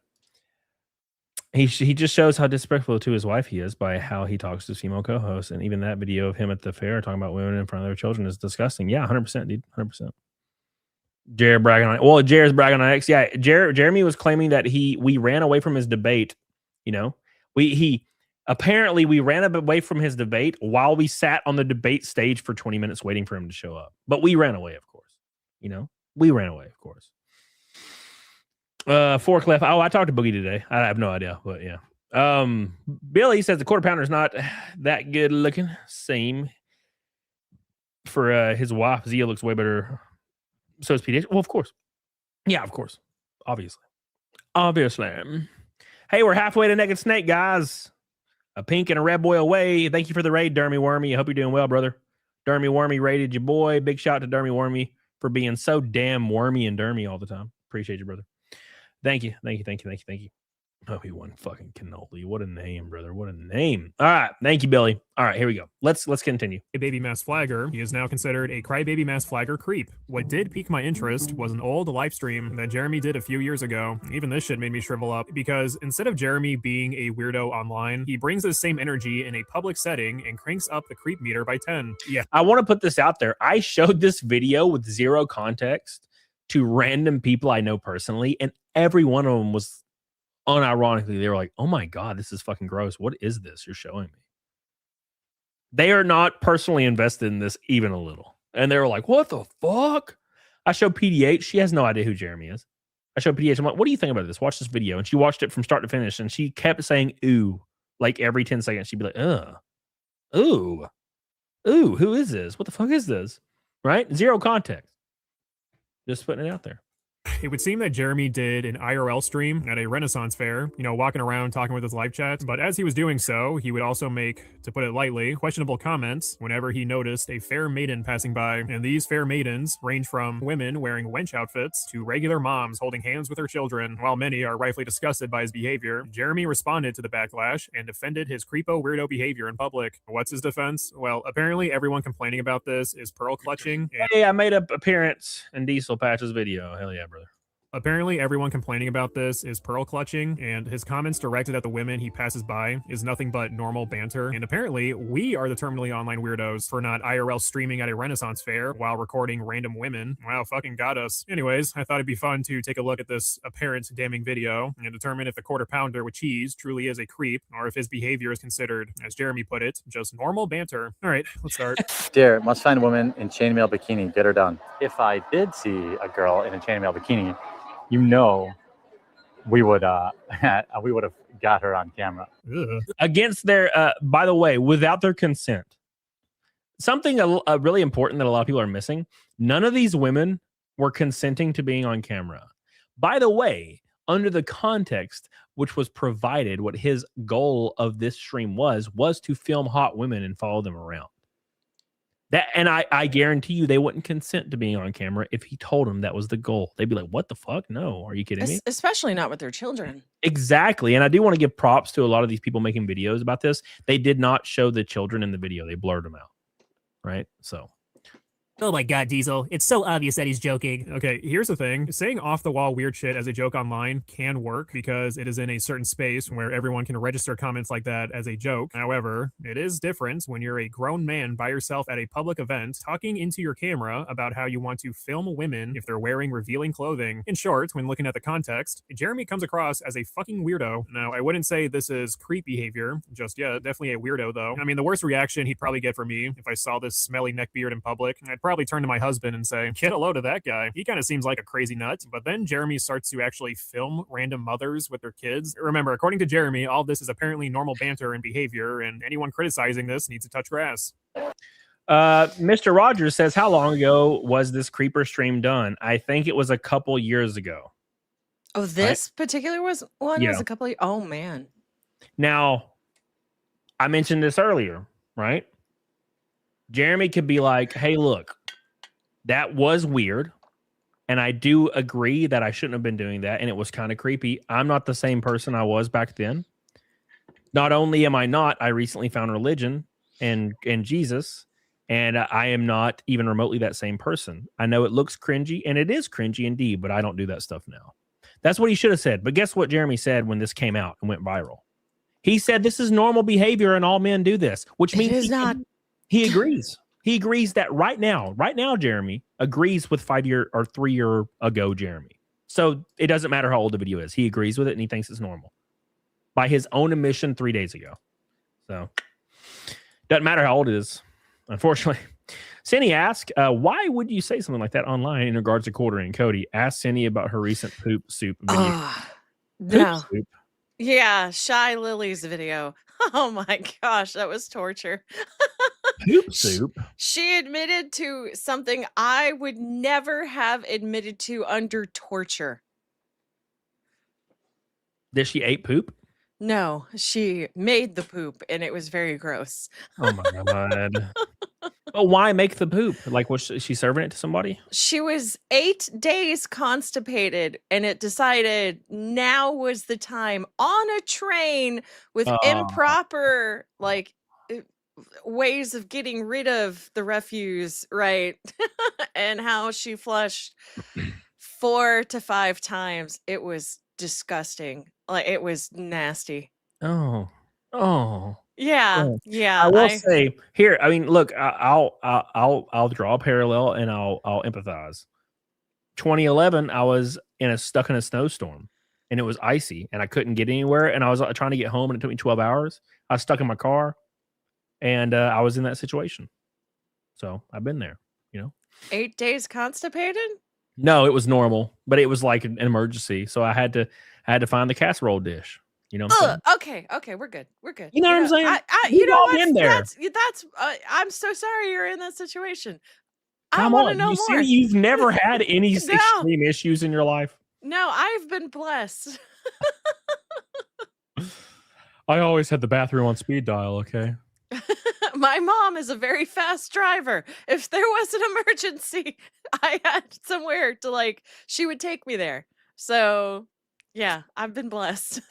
Thank God for that. Not all of us are so lucky. Okay. All right, here we go. Here's a milk. And we got, oh boy, we got a thick girl right there, boys. Oh, here's another one. Totally normal, everyone. A grown man filming women for his live chat viewers while calling them MILFs and making roaring noises. When I go to family events and notice a grown man by himself recording random people while making noises like, "Ooh, look at that MILF over there." I of course think to myself, wow, now that is someone who touches grass. Clearly anyone who is uncomfortable or critical of this behavior is the terminally online one. Sure, Jeremy is outside, which is part of touching grass, but part of touching grass also means you adapt to social norms and not bring your degenerate, gross online behavior to the real world. It's just so creepy too, because he's saying this when these families are clearly within earshot. Like, he wants them to hear his gross remarks. I think the only possible way this could have been more creepy is if this fucking goblin was literally hiding behind a bush and whispering to his viewers. Oh my God, guys. Imagine if that smoking hot babe was wearing a chainmail bikini. Okay, guys, stop criticizing me. This is normal. I'm normal. Anyways, the quarter... Wow. So, look how he's just filming this whole family that's walking around right here. Just filming them. Oh, man. God. If that was me, I would find out what my litigious route was, because I would not like that. That would make me angry. Yeah, 100%. And then he makes comments too. He's not just following them. Okay, he makes comments too. He's an extra pickles decides to walk behind this random family while he makes comments about the mom. This is in Bristol, Wisconsin. Oh, her cup overflowed. She's a little bit old, but she overflowed. Yeah, no, I would be the super chats will blot out the sun. Yeah, that's what I'm talking about. MILF, yeah, she's keeping it tight. You know she DTF. She got kids. Yes, filming random kids. And that laugh even made it worse. Yeah, he sounded like Krusty. Exactly. He sounded like Krusty the fucking clown. Oh God. Fucking spooky as hell, brother. I feel so bad for that woman and those kids. Like I'm very confrontational in that regard. Like I worked at anime conventions all the time. Yeah. So like whenever I saw creepy behavior like that, I was in a person's face. It's like don't even fucking do that near my table. Oh God, I can't even imagine. Yeah, it's I mean, I don't know, man. If I was so I've been to conventions and PDH, she like wore like some really crazy like Mortal Kombat like Jade stuff. So it's like really revealing. Dude, if a guy came up and like tried to like hug her or back hug her, yeah, he'd get knocked out in 2 seconds. Yeah, you don't do that. That's inappropriate. Nope. But a lot of these guys are straight up terminally online, like Jeremy. Even though he claims everybody else is, he's really the one that does it. So He's a creepy motherfucker. Claiming they are evidence that their mom likes to take it to Pound Town is definitely normal banter. Even if we apply the "it's just a joke, stop being offended" defense for this situation, well, for one, it's not funny. And secondly, Jeremy seems to be under the impression that if it's funny or acceptable online, then it's probably still funny or acceptable in real life. Like if Jeremy were to make a joke about filming a random family at a public event, but portrayed it as creepy, that'd be one thing. But to actually go out and do that makes you the creep. You do have to wonder how Jeremy thinks he'd be able to talk his way out of tailgating a family while talking about fucking the mom. After all, you can see the mother and her children looking over their shoulders, probably questioning in their minds why this goblin man is making lewd comments, but thankfully our lovable protagonist has already got a plan in case the cops decide to confront him. Excuse me, officer. I know it looks bad, but somebody paid me $20 to do it. So it's clear That's he's aware of how not creepy he looks. excusable, you dumb motherfucker. What the fuck? By the way, not only I watched the longer version of this stream. It's like 2 hours, I think, long. I could be wrong, but it's like 2 hours. And I watched the longer version, and he said that multiple times, and he also acknowledged that he was being a fucking creep. And then he kept saying, it's not creepy. I'm not being creepy or anything. And then he would laugh. Like he knew he was being fucking gross. He knew it. Yeah, no, Right? he's very aware. What the fuck, man? And how the fact that he didn't do, you know how many times in the actual long version that people turned around? Like they turned around and like were giving him the stink eye. I'm so surprised he didn't get his ass kicked. Yeah. Probably because he's a big guy, right? People are gonna second think that. He's lucky my mother was not there. She's 5'3". She'd be like, I'll fucking fight you. You stay away from kids. Oh yeah, moms don't give a fuck. Oh yeah. They'll stand up to anybody. Ugh. So but at any rate, real quick, Billy says, I'll start off Power Hour. Let's go. Yes, I put the 20 goal boy Power Hour on the top of the goal. Make sure you guys hit the goal. I appreciate you guys so much. Thank you so much for Billy. I mean, not hit the goal, but make sure you look at it. There you go. It's not required, Billy. You simp. He says, I'll start off Power Hour. Let's go, boys. Pounders creep. Thank you, buddy. Appreciate you. Love you. Renegade Sharukan says that defense didn't save Johnny Somalia in the end. Yeah, dude. Well, he's got white privilege, so. Yeah, make sure. Yeah, 100%. He's got very dark eyes, white guy privilege. I can't wait for JD Delay to see this vid, Sean Betts. I agree. I'd love to see that. You know, JD, he was in prison for a little while. They don't fuck around with people that like follow kids around. Mm-hmm. Sorry, they don't, Sean. PSU Chopper with a $10 says, I think I clicked the wrong button. Number 2 on the board. Thank you, buddy. Appreciate you, PS2 Chopper. I love you. All right. Thank you. Let me continue here. All right. Are you streaming after this? I know you go.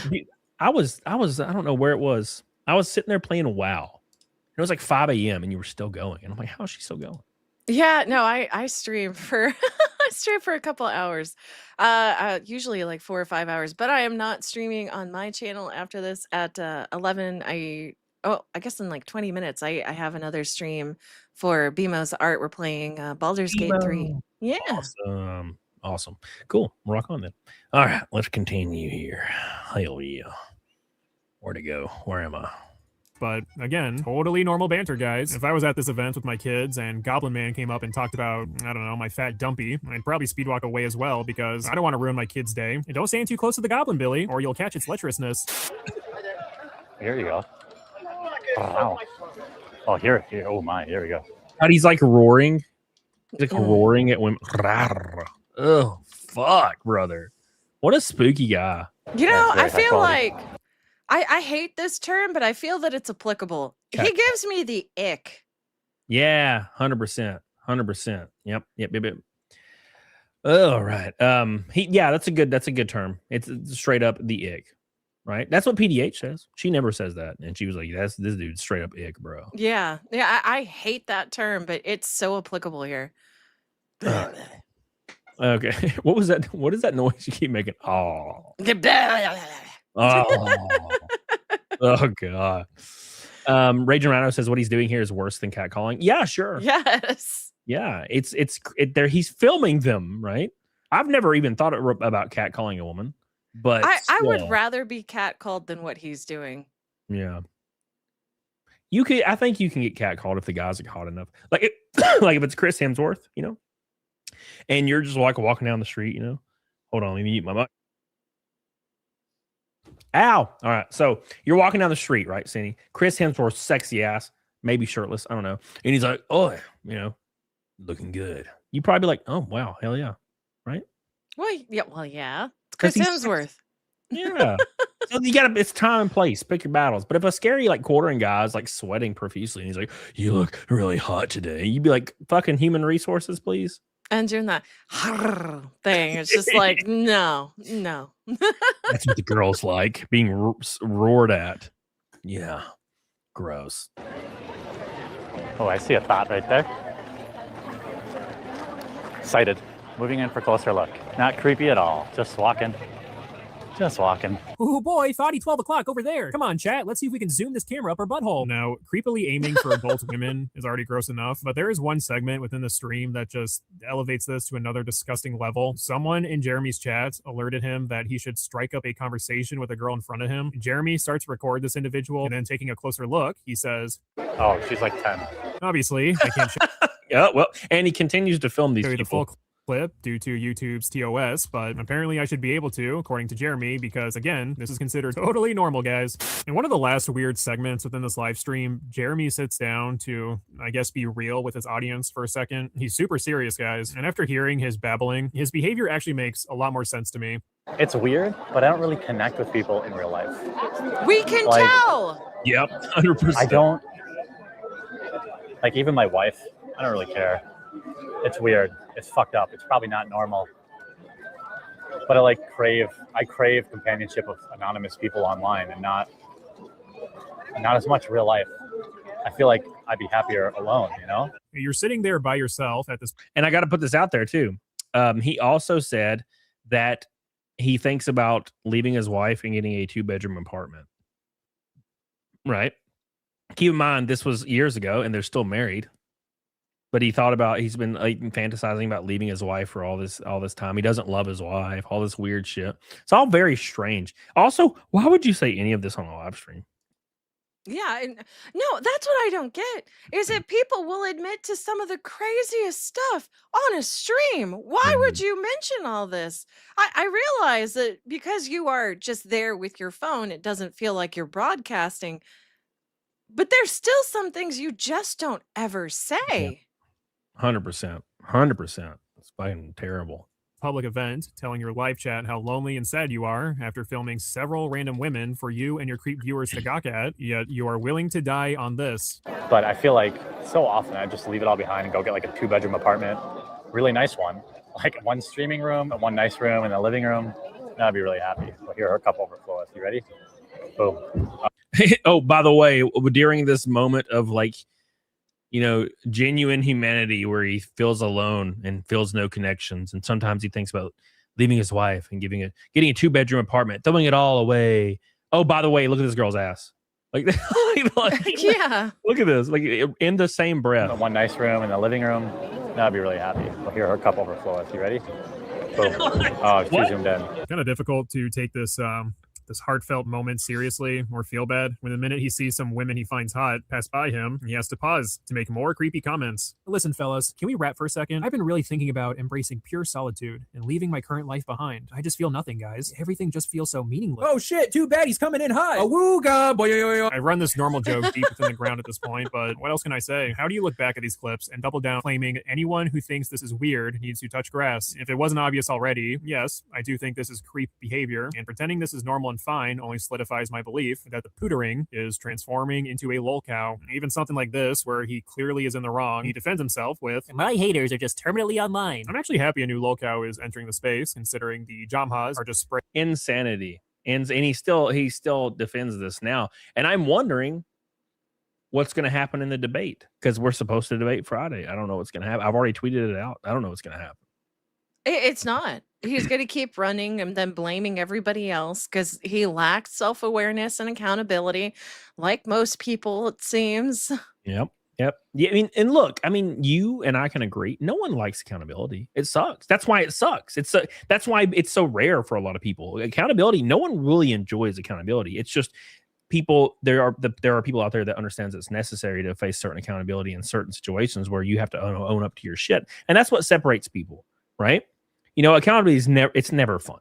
It's always like, okay, I got to pay my mortgage. My mortgage is late. You got to face accountability and pay your mortgage, pay the late fees, get the credit hit. There's always accountability there. And no one likes it. Accountability is never really based on a good thing. It's always like, oh, fuck, here comes the date. The date's coming.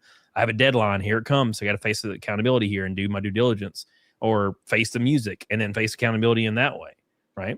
And it's never really a good thing. No one really likes accountability, but you got to take accountability, and he is not doing it at all. Not even remotely. Speaking of accountability, Rakin Knight with a fat, delicious, pulsating red boy.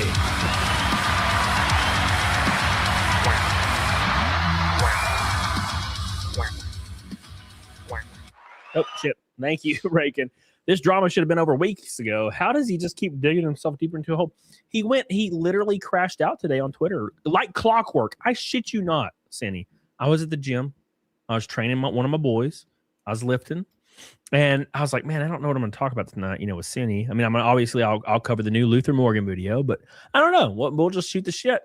And literally Flash messages me, and he's like, hey, dude, like, Quartering's demanding coming on the show for a debate. You want to do it? And I'm like, what? And then I go to Twitter 10 minutes ago. The Quartering tweeted 30 things fucking sparking out. And I'm like, how does this happen every day? It gives me just a whole stream to talk about every day. I mean, that's the time that you thank God for the bountiful harvest in which he has given you. Yes, bountiful. I'm so thankful for this, man. You say, how does he keep digging himself deeper into a hole? Well, honey, his dick doesn't work, so he has to fuck himself. Yeah. Yes. You should be a stand-up comedian. Be a stand-up comedian. It's crazy. Oh my gosh. Fuck. Anyways, thank you, Rakin. I love you. One pink boy from a rainbow night. Love you, Rakin. I appreciate you. You good to stay for another 10 minutes? Say? I could stay for another 20. All right, then 20 it is. 20 it is. I was just rounding up to the next hour. Thank you, Rakin. I appreciate you. I love you. Billy says we're 150 from Naked Snake. Also, the Pounder is a creepy. He's a creepy. It's wild how long he's kept this up 3 weeks and counting. Thank you, Billy. I appreciate you. I appreciate you, brother, for your gold boy. We're now 4 gold boys out of 20 for the Naked Snake Power Hour. Don't forget the goal. I appreciate you guys so much. And thank you for killing it. We're already almost there. Already. What a beautiful day this is. What a beautiful day, Cinevere. Mm-hmm. So, before we move on, tell me about your demonetization of your channel. If you guys that are just now joining, Cinevere's channel got completely demonetized for inauthentic content. So did you get an email? What happened exactly? I did. I got an email stating that hold on. Actually, I'll pull it up for you so that I can read it verbatim. Okay. But I was on a stream. I was streaming on my own channel when I got hit. Everybody was like, how come we can't send supers? And I was like, I have no idea. Let me get back to y'all. And then I get this email that says, hi, Cinevere. Our team of policy specialists reviewed your channel. We found some of the content on your channel is not in line with our YouTube partnership program. As of today, your channel is not eligible for monetization, and you will not have access to monetization tools or features. While your channel is demonetized, you should not try to monetize new or existing channels to get around these restrictions. This includes using any of your related channels to apply to the YouTube partnership program, or directing viewers to your other channels that may already be monetized. Doing so could lead to termination of your channel. And then it just basically tells me what I can do next. And obviously you appeal it and they automatically reject it, right? I sent an appeal video, and then it hasn't been seen, and I haven't gotten an email, so maybe I sent it in wrong. Yeah, I don't know. That is so strange. Everybody's getting hit with this. Like my entire feed on X for a whole 2 days was people getting hit with inauthentic content. What that means for everybody that's not really in the game, it means basically all your content is just AI. So for example, TheQuartering put up a short the other day, and it was just AI. It was just him saying, check this out, and it was like a bunker with a plane in it, and it was like a 1 minute long AI video of somebody putting a plane underground so they could use it as a bunker. That's inauthentic content. Yeah. And that's what YouTube is demonetizing right now. And for some odd reason, people like fucking, I don't think Flash has been hit, but people like Flash. People that just make videos, they're getting hit. Like real ass people just getting hit over and over and over. And I don't know really why it's happening. And I saw it 2 days ago. I was laying in bed reading, you got demonetized. And I was like, fuck. And I started getting like a little worried. I was like, bro, if this hits me, I'm fucked. I'm done. Like I'm fucked because this is my job, Right. Fine. I mean, like, this is why you do absolutely have to branch out and make sure you are streaming on other platforms. Like, I know you're streaming on Rumble, but also ensure that you're streaming on Kick and other places. Yeah, Kick it takes a little while to get kind of started on Kick, but once you get the ball rolling, it took me a year before I finally saw an actual human. And now I've got a ton of people that show up on Kick. So just keep at it. Yep. 100%. It's crazy. It's crazy. But hopefully, I do think that you'll be brought back soon, because I've seen a few people get hit with that are just like normal ass people, and they got brought back as well.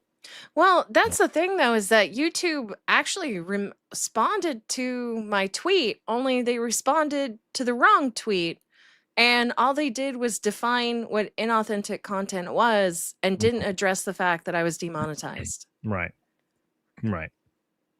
It's pretty spooky shit. Renegade says, we're currently watching YouTube commit Harry Carey. Yes, sir. Yes, sir, Renegade. You ain't lying. The former says what Cody said is factually 100% wrong. AI content isn't what determines if it's authentic or not. Okay, let's go to YouTube's TOS and check it out. YouTube's TOS says videos created at scale, such as hundreds of AI-generated stories or news clips with minimal human input is considered inauthentic content. So, I don't know what to tell you. Maybe we should ask you instead of YouTube for what they determine inauthentic content, because apparently neither I, Cine, or YouTube is correct. It's actually the former in chat. He knows what inauthentic content is. Hell, you could ask Leaflet. You can ask all kinds of people. Nobody knows what it means. That's actually, to be fair, yeah, you're right. No one knows right now, like, because it's hitting everybody. It's not just, it's not even, most of the time, I don't think it's people that are even involved in AI that's getting hit with it. It's just it's like AI, like moderation is hitting people with it, right? It's fucking weird. So it's all AI. It's AI hitting other people. They think that's AI, which is not AI. It's like AI-ception. I know it's AI. I am AI. I can determine this. I feel it. Oh, wasn't AI. Rest in peace.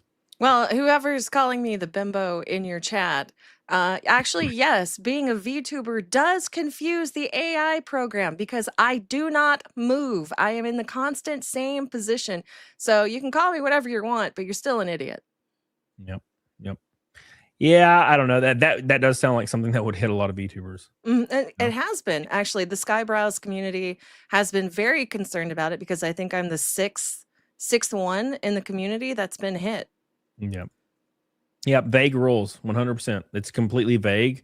So they can just, it's the same thing as like when I worked at like GameStop, like a lot of the policies were really, really vague so they could fire you for any reason. Yeah.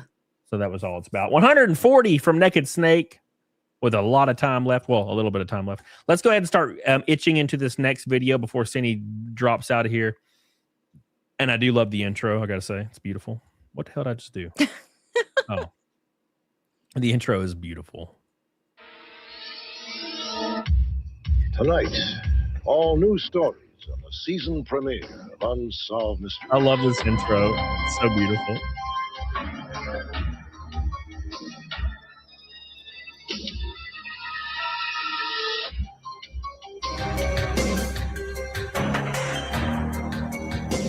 What's in the bag?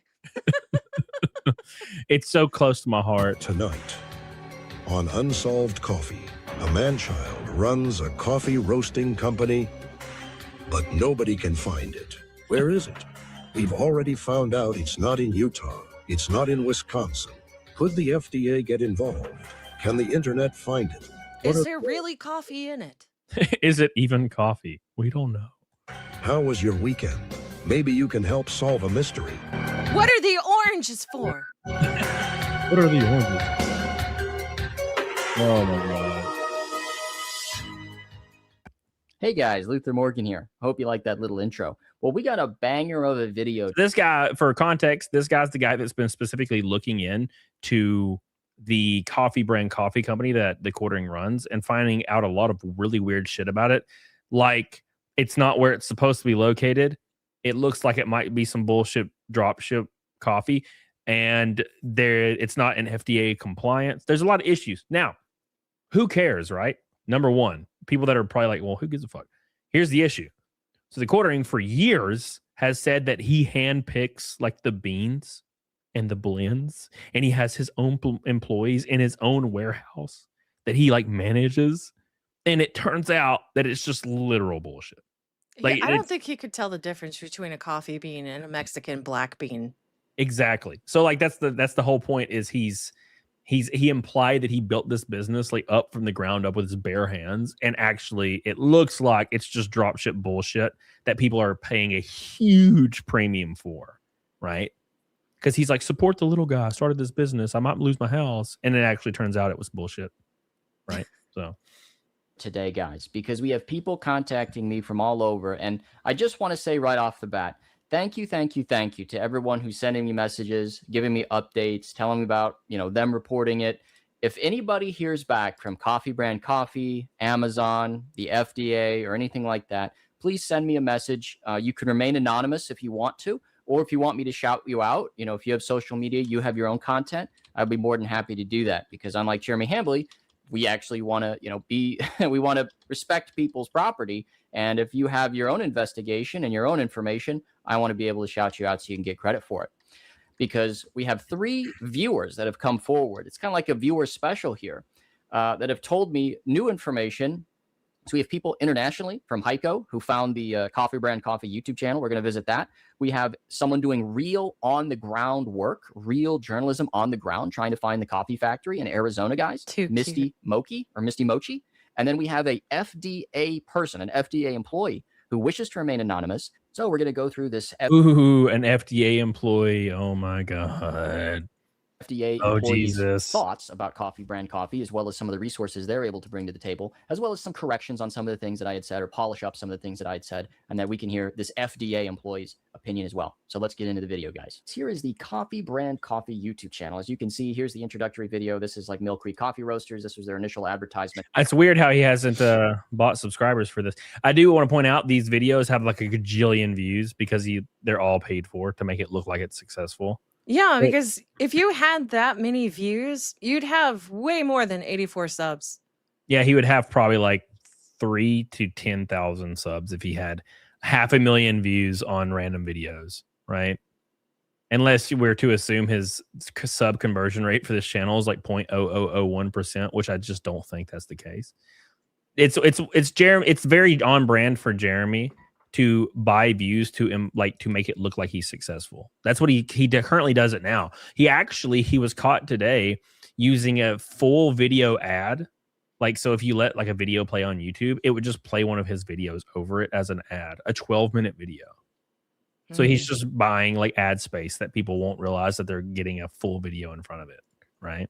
So anyways, I guess we'll find out. Don't forget about the goal. We're 16 gold, $10 super chats away from hitting the goal, boys. It's right there on top of your screen. Get the hell on it, doggone. But I wanted to focus in on this video with this young woman here. So there's a close-up of the food in this video, and I wasn't able to make out any of the distinguishing marks on it, any of the nutritional facts like food labeling, anything like that. I wasn't able to find it on this close-up, but perhaps somebody out there on the internet, they might be able to know who this person is. So is this person like a professional model? I don't mean to dox them in any way. I just mean, is this person a professional model? Is she an influencer that does advertising? Is this a former employee of Jeremy Hambley?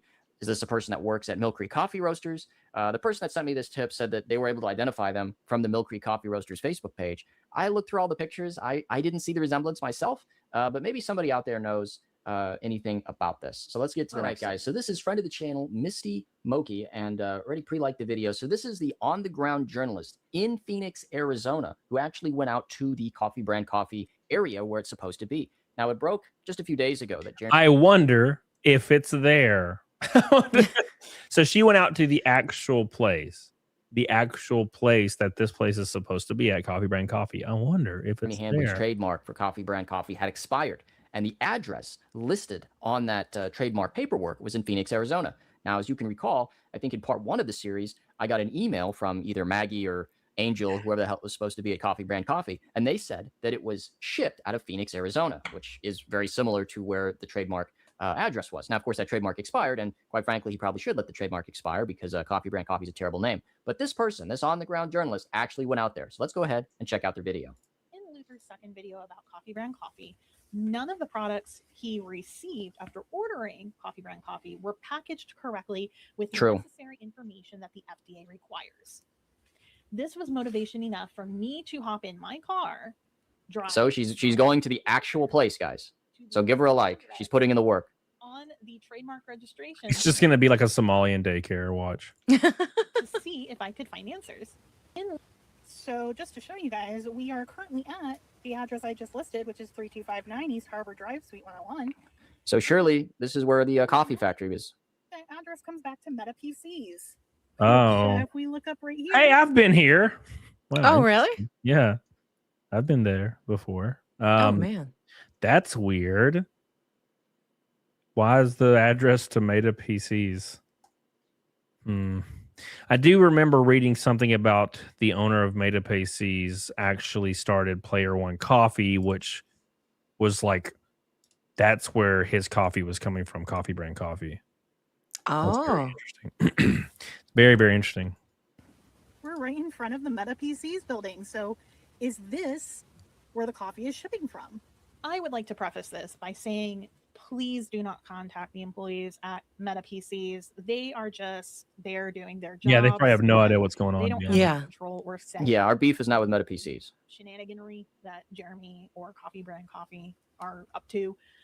Any questions that we as the public have need to be directed to Coffee Brand Coffee in a professional and courteous way. I agree. So the building itself is in an industrial business park close to Phoenix International Airport. It's tucked away from the main thoroughfare, so you wouldn't necessarily know to look for it unless you were specifically seeking. So right here, guys, this is 3259. So this is where Jeremy Hambley listed his address for his trademark paperwork. That's just Meta PCs, yeah. That's weird. So unfortunately, I wasn't able to film inside of the location. But what I can tell you is there is absolutely no coffee in that building. There's no coffee in the building, guys. To sell PCs, there is a back room where they do PC repair, and then some offices down the hall beyond that. So I don't know where the coffee factory is. It's not here. It's not at the location of the trademark. I don't know where it could be shipped if it is. Yeah, so go ahead and watch the entire video for the full context. I just wanted to get that little clip in there. So this is a very, very important on-the-ground journalism that this person did, where they actually went out to the location. So I appreciate that immensely. Well, let's get into the email that I received from a FDA insider. That's the Food and Drug Administration. All right, here we go. What's about to happen? Oh, this is fascinating. And I've copy pasted it into a Word document so that I can enlarge the font, and also so I don't fat finger and show the email address because this person wishes to remain anonymous. So let's go through the message, shall we? So message. Hello, Mr. Morgan. How was your weekend? My weekend is doing fantastic. How is everyone else's weekend going? First, I want to say I'm enjoying your coverage of Jer and his quest to hide his coffee empire. Well, thank you very much. Second, the reason for the message. I'm an FDA employee and want to provide you with some information. You can feel free to use this information in your videos. Okay, thank you very much. I just wish that you keep me anonymous. We will do that. For reasons I hope you understand, I cannot send you anything through official channels. Yeah, I get that. You got a job, you got a career. I understand. I work in the human food group, and I have conducted inspections of facilities for about 15 years. I wanted to give you some clarification on some statements that you made on your last video and another avenue to proceed should you not get the answers you want from Amazon or CBC. So this is very good, because if I made mistakes and there's experts out there, please come forward and then we can correct the record, because it's about getting the accurate information out there. So, Michael says, you said something about Player One Coffee. I wonder if they're one and the same. I don't think so. Like, I think Player One Coffee's gone now. I'm pretty sure. Right? So Reagan says, I do know a place that ships fresh coffee beans and they roasted themselves in Arizona. I wonder if they're working on quartering. Why don't you take a gander at it and send me the DM? See what you can figure out. See what you can figure out. We got a little bit. We have a little bit of time left on this video, Cindy. If you want to go ahead and pop out, alrighty. Stream. Yeah, no, I appreciate you for having me. Sorry I can't stay for the full length. No, it's all good. Ain't no problem at all. I know you got things going on, and I started kind of late because I was supposed to debate Jeremy or something. I don't know what the hell's going on. So, Man. Well, I hope it does happen because that would be really fascinating. yeah, well, it's supposed to be Friday, so we'll see. Fingers crossed for you. We'll see what happens, I guess. So, I appreciate you coming on. I hope you get your demonetization issue fixed, and yeah, keep me up to date on it. Absolutely. And I will do my best. So thank you so much for having me, for bringing it up in general, because it's been a little bit stressful. So fingers crossed that everything works out for the best. Yes, make sure everybody subscribes to Sandy on her YouTube channel. So when you watch her streams, you can hit her up with a PayPal or Venmo, I'm assuming. I have a stream elements, or you can just show support on other channels as well. Awesome. Well, yeah, you guys heard it here. Go give her some love. I appreciate you. Appreciate you. Yeah, thank you for having me again. You guys, you take care and have a fun and wonderful stream, okay? Awesome. Thank you, Sandy. Yeah, take care. Bye. All right. Philip McCracken says Jeremy's trying to hide his coffee location better than they hit hand Frank. Thank you, Phil. Appreciate you, brother. Appreciate you, my man. Hey, guys, do me a big favor and like the stream. Spam the hell out of that like button. Let's get to 600. And big shout out to Cinebeer for hanging out with you boy today. Appreciate you. So, now down to business. As far as Amazon goes, FDA has had numerous issues with non-compliant items being sold. Yeah, there's tons of shitty stuff on Amazon. It is very easy to start selling with very little follow-up from Amazon, unless there is an issue with the product. Shocker, it's all dollars. Yeah, I know there's a lot of people saying that, it's just a matter of time till it gets shut down. Realistically, he's just civilly out of compliance. It's just like I did that last video covering his kind of charity grift. It's not a fraud, and maybe it's a good opportunity I should say this. It's not a fraud unless he stole the money. So if he's just out of compliance with the correct collecting procedure, that doesn't necessarily mean it was illegal in a criminal sense. But anyway, back to this. Shocker, it's all dollars. Yes. The worst that could happen is Amazon would remove it from the platform. Well, that's not the worst thing in the world because it would stop people from getting scammed and, it would hurt Mr. Hambly. This would not absolve the seller, manufacturer, distributor from responsibility. Okay. FDA does not provide a certification to facilities we inspect. Okay, so this is a big thing that I got wrong, and it's important to correct the record because I was requesting a FDA certification. So according to this person, that was not the correct thing. For food, there is no FDA pre-application required before a company can do business, but they would have to register. Any company registered with the FDA would have a FDA food facility registration number. FDA does have several databases that track facilities, but they are not public. That is correct. I wasn't able to find it, so I'm glad I wasn't negligent. I have searched within my privileges and have not found any registrations for Mr. Hambly, CBC, or any of the entities you identified in your video. So boom, right there, guys. We have a F. That probably means it's completely drop shipped from another company, right? That's what I would imagine. Billy says, see you later, Sin. Hope Jared gets screwed hard for this. Thank you, brother. Appreciate you, Billy. 15 goal boys away from hitting the hype goal at the top of the chat. 15 goal boys, 15 $10 super chats or higher. Thank you, guys. Appreciate you. Oh, yeah. Oh, yeah. All right, let's continue. All right. Nitrium Oxide says 1v1's not 1v3. Why is Yellowflash so epically gay? Nitrium Oxide, this is not a TV show or a movie. This is not a sports ball game. TheQuartering doesn't get to demand to come on every show he jumps in chat. I know he thinks he does, and I know you probably think he does as well because he's a god, right? He's an absolute overlord and god and gets to control everyone else. But you don't get to decide to come on a pre-planned show that's a catch-up for super chats and demand somebody debates you 1v1 and there is no rules and you determine all the rules. Now, obviously, if you're an absolute fucking god and you think that is you, I understand how you could see it that way, but no one gives a fuck what Jeremy has to say, okay? Also, we were all sitting on the stream, all three of us, one of them being his friend Bearing. We're sitting on the stream waiting for Jeremy to join. He never joined. If Jeremy wanted me to be in the back room and him only talk to Flash or Bearing, we said that was okay. He still did not want to do it. So it could have been a 1v1. He still didn't want to do it. It could have been us just chatting, didn't want to do it. He demanded it on somebody else's channel that it be a 1v1, not his, by the way. Probably because he wants to break TOS and try to get their channel banned. That's what I'm wagering. Okay. Then he went to Twitter and said, we all ran as we waited for him to join the stream. And then he said again to send the link, he'll join actually. And then he didn't join. And then he said, never mind in the chat.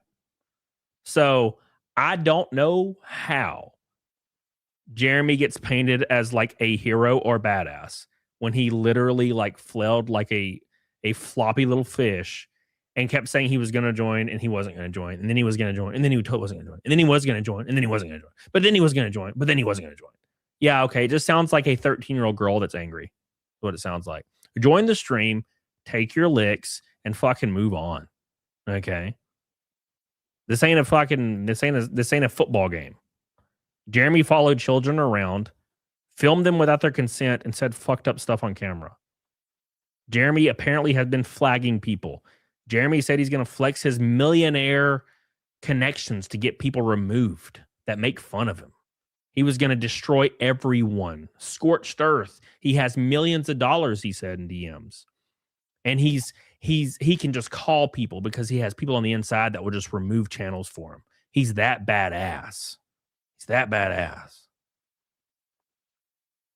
You know what I'm saying? Look at Natrium. Look at Natrium literally. I guess you have the stream on mute.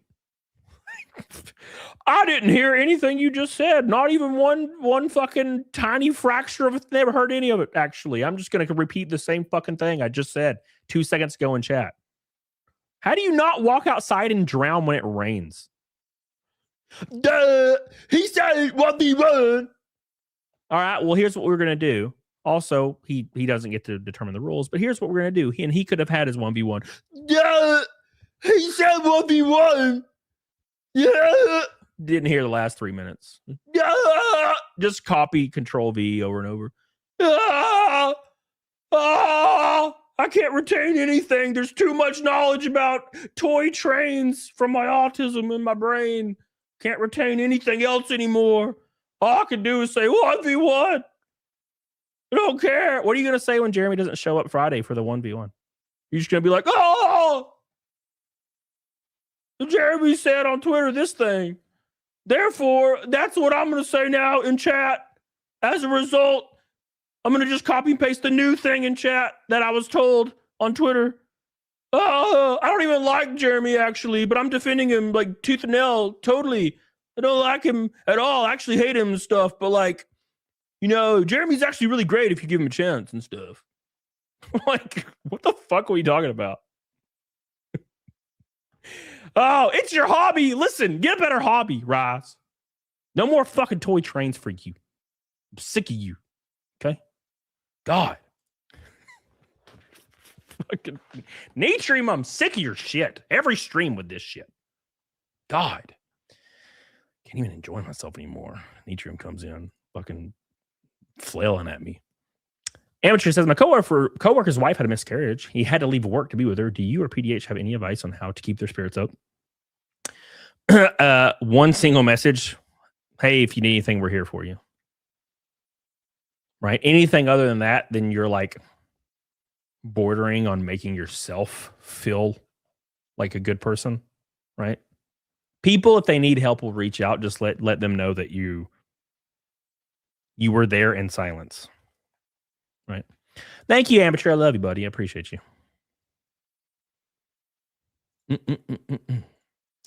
Oh, yeah. Oh, yeah. Nietzsche says, I just want to see this debate, but it's been sabotaged from Fox from the get-go. Well, this debate's never going to happen. Because, like, what Jeremy is doing is he's banking on the idea that people will say no. That's why he's flexing over and over in everybody's chat that he's gonna, you won't debate me. And then they're like, yeah. And he's like, never mind. Here's these unrealistic rules that no one will adhere to. Right? That's the whole point. It's all these unrealistic rules. Like, we can't even have a moderator. We can't have any. It has to be on their channel, by the way, not Jeremy's, because Jeremy's likely going to say the N-word over and over to try to get their channel removed, but with the TOS. Right? Jeremy doesn't, there's nothing to debate. There's literally nothing to debate. What is there to debate? That's the weirdest thing. Why is this even called a debate? What are we debating? That it's not weird to follow little girls around and film them at Renfair while saying fucked up shit for 2 hours? Is that up for debate? I don't think it is. You know what I'm saying? What do we? I don't even know what we're debating. Did he flag a channel? Looks like he did. He definitely encouraged. He definitely encouraged it to happen. Right? So 1v1 is not an unrealistic rule. Well, it's not a realistic demand. Okay. Jeremy came into my chat 5 or 8 minutes into my stream demanding to come on and debate me. Why does Jeremy get to come into my chat on my channel with all my viewers that are trying to watch a show and be entertained and demand that I adhere to his rules? Jeremy has no power here. I don't know, but now granted, I get he thinks he does. He thinks he's a fucking overlord. I totally get that. Promise me. We've talked about it 100 times. The God complex, totally understand. Okay? But why would any other channel have to adhere to the demands of the guy that has done all the fucked up shit? All right, look, I'll talk about it, but only if you adhere to all these demands I have on your channel. It's like, no, you can fuck yourself and I'll just get views. What are you talking about? You know what I'm saying? Maverick Kuba. I was at the bulletin board at my local bowling alley when my bully took my Red Bull and my wife. Now that's me in the corner while my wife is in the back room losing her religion. 14 gold boys away, Maverick. Thank you, buddy. I appreciate you, dude. Quincy James. Jeremy's like Trump. Gonna be a weirdo and avoid. Thank you, Quincy. I appreciate you. The ultimate shocker. Well, it's supposed to happen Friday, Nitrium, but I guarantee you it won't. Right? We have to put this out there. Jeremy thinks that he's probably like a master class debater. I guarantee you, Jeremy in his own head thinks he's like the best debater on the planet. And he thinks he's going into some kind of weird political debate. And they're going to be like, hey, why are you following little girls around and saying fucked up stuff? That's weird. And he's going to be like, it's an old video. It doesn't matter. It's like, but you said 2 days ago that it was normal behavior and you still agree with this behavior. And he'll be like, oh, it is normal behavior. It's like, yeah, but not every guy I've talked to and said this is gross and not locker room talk. This is fucked up. Everybody agrees. That's why it's going viral. Oh, you guys are just bitches and pussies and you're terminally online and you don't get your dick wet like me. I get my dick wet, bruh. And he's going to come out of the debate being like, damn, I totally won. That's what's going to happen. Yeah, dude, I totally stomped him. I totally stomped these bros. That's what's going to happen. Where's your coffee warehouse? It's out there. You don't need to know. Okay, I'm not doxing myself. Bruh, I win. That's what's going to happen. I didn't flag anybody. Show us the evidence. Show us the emails that you were on your URL. Nah, bro, I'm not going to show you that. That's weird. I'm not going to dox myself. I win. I'm a masturbator. I'm a masturbator, bro.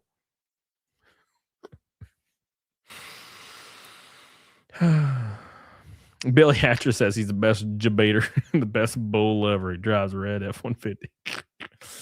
Damn, 13 gold boys left on the hype train. Thank you, Billy. Bruh. Look at Nitrium backing up, bruh. Look at Nitrium. He's fucking backing up in the chat. Totally actually just heard about this. I'm totally fine. Don't worry about it. Nitrium, you know what? You're a bitch. You hear me? You hear me, Nitrium? You a bitch. Everybody call Nitrium a bitch in the chat. He a bitch. He's like Malfoy saying Potter. Bitch. There you go. I'm just kidding, Nitrium. You're fine. You still bitch, though. FDA insider who has access to information and databases that I don't have and that you don't have, unless you work for the FDA. And they weren't able to find anything. So this idea that he has a coffee factory, that he roasts his own beans, this is federal now. Wasn't able to find anything. Now, that is not to say he is not compliant. Okay, so we're being fair. Let's continue. An individual or company selling food is not necessarily required to register. There are some exemptions for farms, nonprofit, private residences, cottage laws. So, maybe Jeremy's coffee factory is in his basement. And the last and most important exemption, retail food establishments. Okay, if CBC sales are more than 50% to direct customers, he would not be required to register. So that's very, very important information as well. Food safety oversight would revert to the state or local government body. However, because he has introduced his product into interstate commerce, he could potentially looking I think it means he could potentially be looking at misbranding charge for non-compliant label. Charge in our language simply means we have observed you doing this and you need to correct it. Right. It's a civil thing, not criminal. Failure to correct could lead to a warning letter or other regulatory action. Yeah. So they'll send a strongly worded letter. For the small business labeling exemption, it only covers the nutritional facts panel. So this is something that I brought up as a possible exemption in my video. But according to this person, it does not exempt businesses from ingredient statements, allergens, net quantity, weight, and most important, name and address of the business. So I'm glad that that was in there. So even if it doesn't have nutritional facts, and by the way, that nutritional facts are not necessary on the plain coffee, just the regular. So he still has to put his address on there for the warehouse where it's shipped from. 100%. Didn't he first gain fame by latching on to Sargon? Yes, sir. Renegade. How you doing, buddy? How you doing, brother? How you doing? We are exactly $100 from Nugget Snake. Oh my God.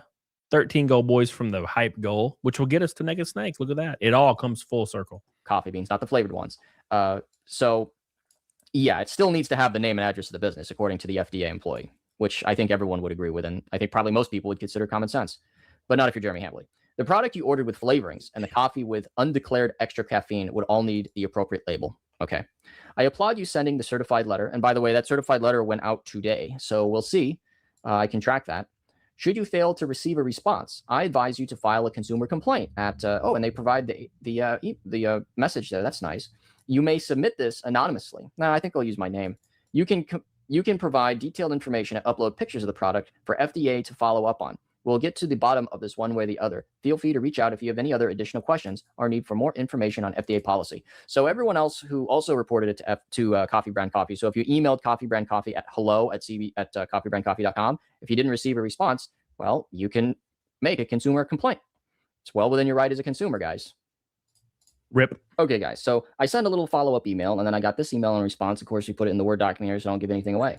Hi, Luther. Thanks for following up. Absolutely feel free to share this information, and I'm not sharing anything overtly proprietary, but we are generally not permitted to provide statements. Now, in terms of getting coffee, I've also wondered how he's distributing this product. As I've said previously, I've searched every avenue I have available to me, and I'm about 95% sure there's no coffee factory. So this is an FDA employee, guys, and the FDA says that they can't find it. I think we can clearly rule that out.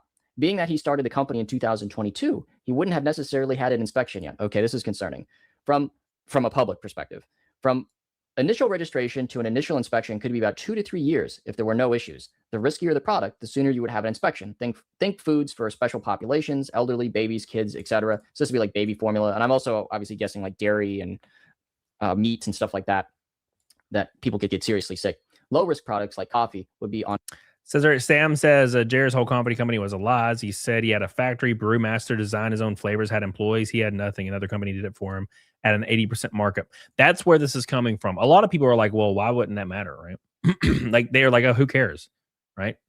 Well, that's the whole point is he's claimed all this other stuff, right? That's where the issue becomes. He has sold all these buyers on this lie that he had his own factory, his own brewmaster, knew all of his employees, designed his own flavors, had all that, and he was working there basically personally. And it turns out he was literally people are just shipping some drop ship coffee over, and they're paying an exorbitant amount of money for it. That's the issue, right? Bet TheQuartering comes from the same vendor. It might, but see, Tim's never sold it under that idea. A 3 to 5 year schedule. Tim's just like buy our shit, right? So 2022, I guess the FDA might get around to checking in on Jeremy by 2027. So this is why it's important that we have an involved citizenry. Hunter S. Thompson said, in a democracy, everyone's got to be a player. Well, I think it's important that we keep food manufacturers accountable. Wouldn't you say? The coffee is getting packed somewhere. If he is working with a co-packer, it has to be very small.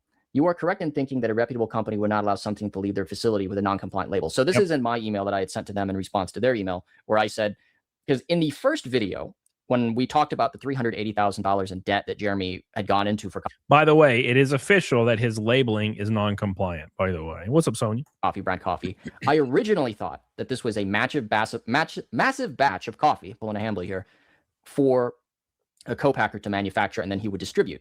But after learning all these FDA rules and regulations and all the labeling stuff, I found it incredibly unlikely that a real company, a real co-packer, they're not going to risk their whole business sending a non-compliant food object out, knowing that it could be recalled or that there could be safety issues. So this is what my concern was to the FDA person, and it looks like they agreed with me. Any decent repacker would work with their customers to address any labeling deficiencies prior to distribution.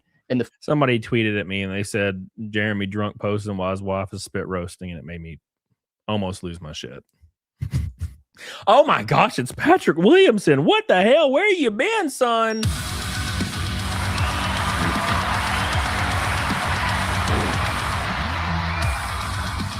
My man. Thank you so much. It's a rainbow night.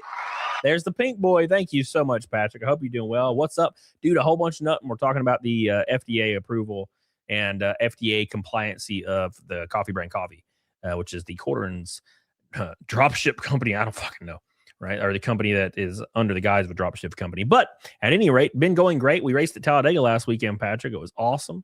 We finished 13th, career best. We're right behind the leader. We were like, I think 6/10 off the leader. We all went to the checkered flag in a ball of cars. It was terrifying. 190 miles an hour, a ball of us just going towards the checkered flag. It was fun. So can't wait to run there again. Hopefully next year. I'm excited, but obviously need sponsorship support. So thank you, Patrick. Love you, buddy. Hope you're doing well. And thank you so much for your pink boy, brother. Cody Forrester says, when all this started, a quote came to mind. I am the king of the mountaintop. I reign supreme over everyone in this school. I am a golden god of this place. I reign supreme. Thank you, Cody. Appreciate you, brother. Thank you, buddy. Maverick Kuba says, I think Jeremy should cut the live show, ditch Hannah Claire and Melanie Mack, get his finances in order, and just slop it up until the wheels fall off. He can't be that far in the hole. Yeah, I don't foresee Hannah Claire staying on live very long. But I think Melanie might, right? So we'll see. What the hell's going on with Super Chats right now? God damn, brothers.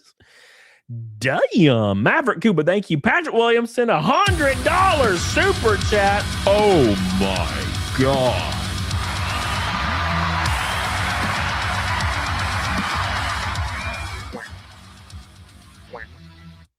Just putting it out there, Patrick. Quartering flexes about how much money he's making and how great he is. This is why this whole thing happened.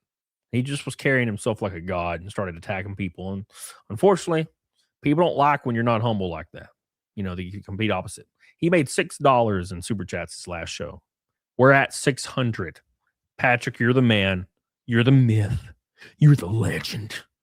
Thank you, buddy. I appreciate you. I miss you. Hope you're doing well. Thank you for all of your love. All of your love. Don't know if this was covered, but Quarter Pounder was at the Brewers game while pretending he was going to debate Yellowflash tonight. It's a great point, brother. Damn. Thank you, Patrick. Appreciate you. Thank you. Patrick with a pink and a red boy, you are the GOAT. I love you, buddy. Thank you so much. Welcome back. I hope you've been good, brother. Hope you've been good. Is that the nerdy mechanic? What's up, baby? What a $30 orange boy. Wow. A thick orange boy. It's not a normal orange boy. It's a thick orange boy. Thank you. Appreciate you, nerdy mechanic. I love you. Thank you, baby. Nitrium says Quartering has had no live streams for Rumble. Yeah, so he announced he is going on a 2-week break. Right when Kino Casino was about to come back from their break. We do not claim the cuck, Redmond. As hell yeah. Thank you, nerdy mechanic. I appreciate you, baby. Thank you, Patrick Williamson, Maverick Cuba. Thank you, guys. I love you guys. Appreciate you guys. We have 7 minutes left. 8 gold boys for the hype train. 8 $10 super chats for the hype train. Thank you, guys. Thank you, Patrick. Thank you, nerdy. Thank you, Maverick. I love you guys. I really do. Let's finish out this video. Food world, sadly, we have seen many businesses take shortcuts to save $1. Sometimes it's lack of knowing the regulations, but other times they just don't care. If you happen to be interested, you can see recalls and warning labels about food firms on the FDA website. These are the worst of the worst, what companies are willing to try and get away with. So according to this FDA person, they think it's very, very unlikely that a reputable company would be operating like this. Public perception is something we're always working against. I'll be honest, most of the time my job is boring. Most times I don't find anything overly egregious where we would go in and shut things down. Well, that's good.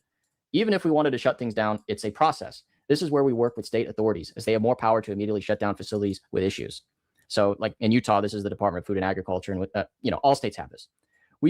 If we were to observe something concerning during an inspection, we would issue a Form 483. Side note, this can be found in Chapter 5 of the Investigations Operations Manual IOM, which is a public document available on the FDA website. After a company gets a 483, the investigator makes the determination to classify the inspection as no action indicated, voluntary action indicated, or if it's bad enough, official action indicated. For OAI inspections, the report gets forwarded to the compliance branch. Compliance would then review the evidence and decide what action to take. So we get some really nice inside baseball from this FDA person here. If compliance decides to take action, I mean, this is important. This is my food and your food here. That's what's at stake here. If compliance decides to take action, this is where warning letters, seizures, and other regulatory actions take place. Once compliance is involved, we usually go back every 6 months for directed inspections. I would have thought it'd been every 30 to 90 days, but whatever, to monitor improvements and corrective actions. Well, like what the FDA's government, right? So all that to say, just gonna put it out. All that to say, action is taking place, even though the public may not be seeing it. However, if a product is reported to be making someone sick, there is an injury, or God forbid, a death, this is when the process gets accelerated. Yeah, that's what I would assume as well, is unless they receive reports about people getting sick from eating stuff, it's just not on the regulator's radar. The complaint process has been revamped in the last few years. This is a result of the infant formula issues from a few years ago. Complaints are now given top priority. If you decide to file a complaint, I would emphasize, okay, guys, so this is important. So for everyone who's been contacting Coffee Brand Coffee, here's the real process, the real professional process on how we can take action with the FDA. If you do decide to file a complaint, I would emphasize that you are concerned about the lack of declared ingredients, potential allergens, and anything that may be non-compliant with the label. Communications and label photos are great. So I have all those photos of the products. If you happen to buy this product as well, or you happen to receive it, take photos, please. Please indicate all of that.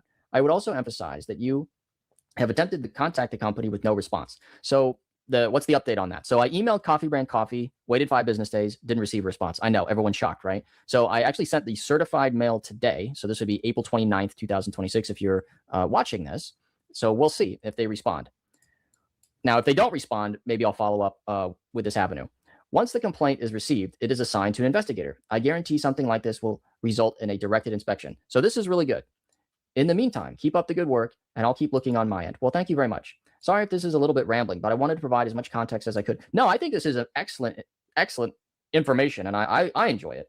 If you need further clarification on everything, please feel free to reach out. Well, I really appreciate that. And let's give a big round of thank you to this FDA employee, this FDA insider that decided to come forward and share this information about the food processing plant safety. Man, I tell you what, Luther Morgan is clapping. He's clapping hard. Daniel Robertson says, Jeremy in the corner watching 2 bulls give his wife a trip to Paris while with an Eiffel Tower, drinking a bottle and arguing with Cody on X. Well, it turns out, what's up, Chad? How you doing? Thank you again, Nerdy Mechanic, and thank you again, Patrick, and thank you again, Rakin. I appreciate you guys. Daniel, check this out. You guys want to see something really funny? You want to see something really, really funny? Okay. Nitrium says a few bucks for reading random live chat. You know what? Review a bit. I've accepted your Jeremy's alt, Nitrium. You can't trick me. All right. I got you. I've fucking figured it out. All right. You can't trick me anymore. Even though you've been here for a long time, you still can't trick me, Nitrium. Okay. Apparently just Jeremy's watched me for a long time. Maverick Cubus is fine. You can be the bull, I'll be the cow, but Ham Banana's the puppet master. And I don't even want Jeremy in the corner. Put him in a basement with the mummy. Curse. Thank you so much, buddy. Thank you, Nitrium. Thank you, Maverick. All right. Check this out. You guys want to see something real funny? Ready for this? Y'all ready for this? Beep, beep, beep, beep, beep, beep, beep, beep, beep, beep. Check this out. So, me and Bering in Yellowflash was waiting on stream for TheQuartering to join to debate us. He then kept changing the rules. He then said, send him the link. Flash did. He then changed his mind again. By the way, this entire time he was at a baseball game. He never intended on coming on stream. He never intended on going on stream ever. That whole time. I think what he thinks he's doing is trolling people and wasting people's time. That's what I think he's doing. He's probably he's playing 4D chess. He's like, watch, I'm going to waste their time. I'm going to waste these guys' time. They're terminally online. I go to baseball games. That means I'm not terminally online. You know, I touch grass because I go to a baseball game every once in a while. Therefore, I'm not terminally online. All you guys are terminally online. What a bitch. Is that the bull beside him right there? I don't know. Is that the bull? Where's the bull? Is that the bull right there?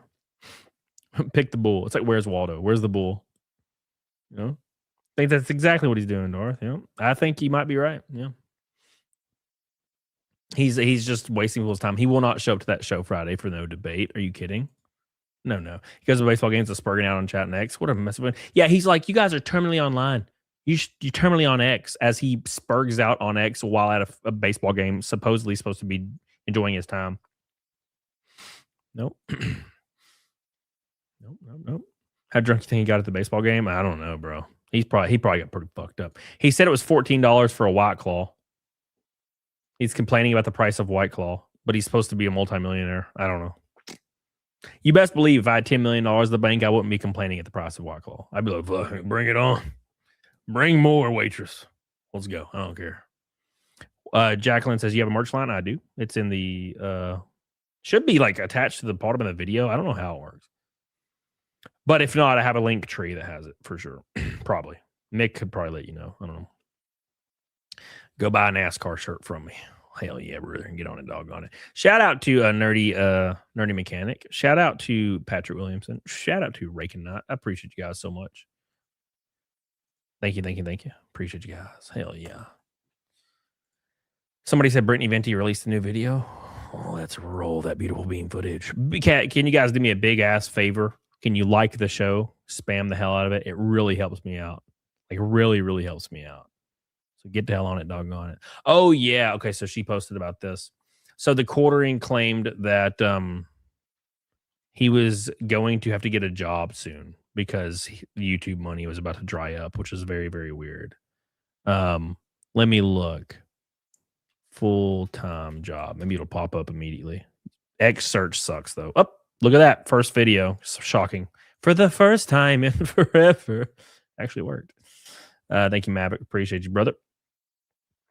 Said he did a hard quit, and then he got caught 2 days later, Red. Who said that? Knife Boy says, I don't know how people drink White Claw. What do you mean? What do you mean? Like, as opposed to what, right? Like, lime seltzer, like White Claw, just tastes like carbonated water. And I can drink it all night. It's not jarring. It tastes all right. Like, very okay. And, it's easy, right? If I drink whiskey, I love whiskey, but I can only drink whiskey for a couple hours and then I'm fucked, right? Now, on the other end of the spectrum, there's people who drink beer, and that's something I'll never understand. As somebody that's been drinking now for, 10 years, I guess. I didn't start drinking until I was in my late 20s. I'd never drank before that. But I casually drink, and as somebody that's, drank for the last 10 years, casually, relatively speaking, depending on, sometimes I don't for a whole month, but beer tastes like literal ass. I don't understand. I have tried every fucking beer. Me and my buddy Otto, we went to a restaurant. We got a flight of beers, all different kinds. All of them were awful, with the exception of one that was very okay. I could drink it, but I didn't like it. Never understood it. And my friends call me like a bitch because I drink like White Claw and whiskey. I'll never understand it. They'll be like, you're just a baby.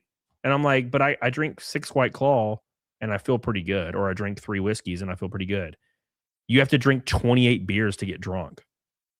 I have friends that will drink like 28 beers. And they're like, you're just a baby. I have to drink 16,000 calories of beer to get drunk. You're a baby that you only drink 3 whiskeys.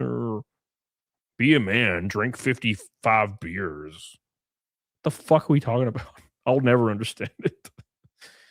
Like, but I don't want to drink 6,000 calories of beer. Like, what are you talking about? My goal is to drink as little as possible and get buzzed. Right?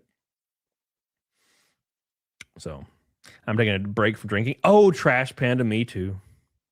Me too, Trash Panda. Like, I have specifically been second guessing, even casually drinking like a small glass of whiskey once a week because of Jeremy.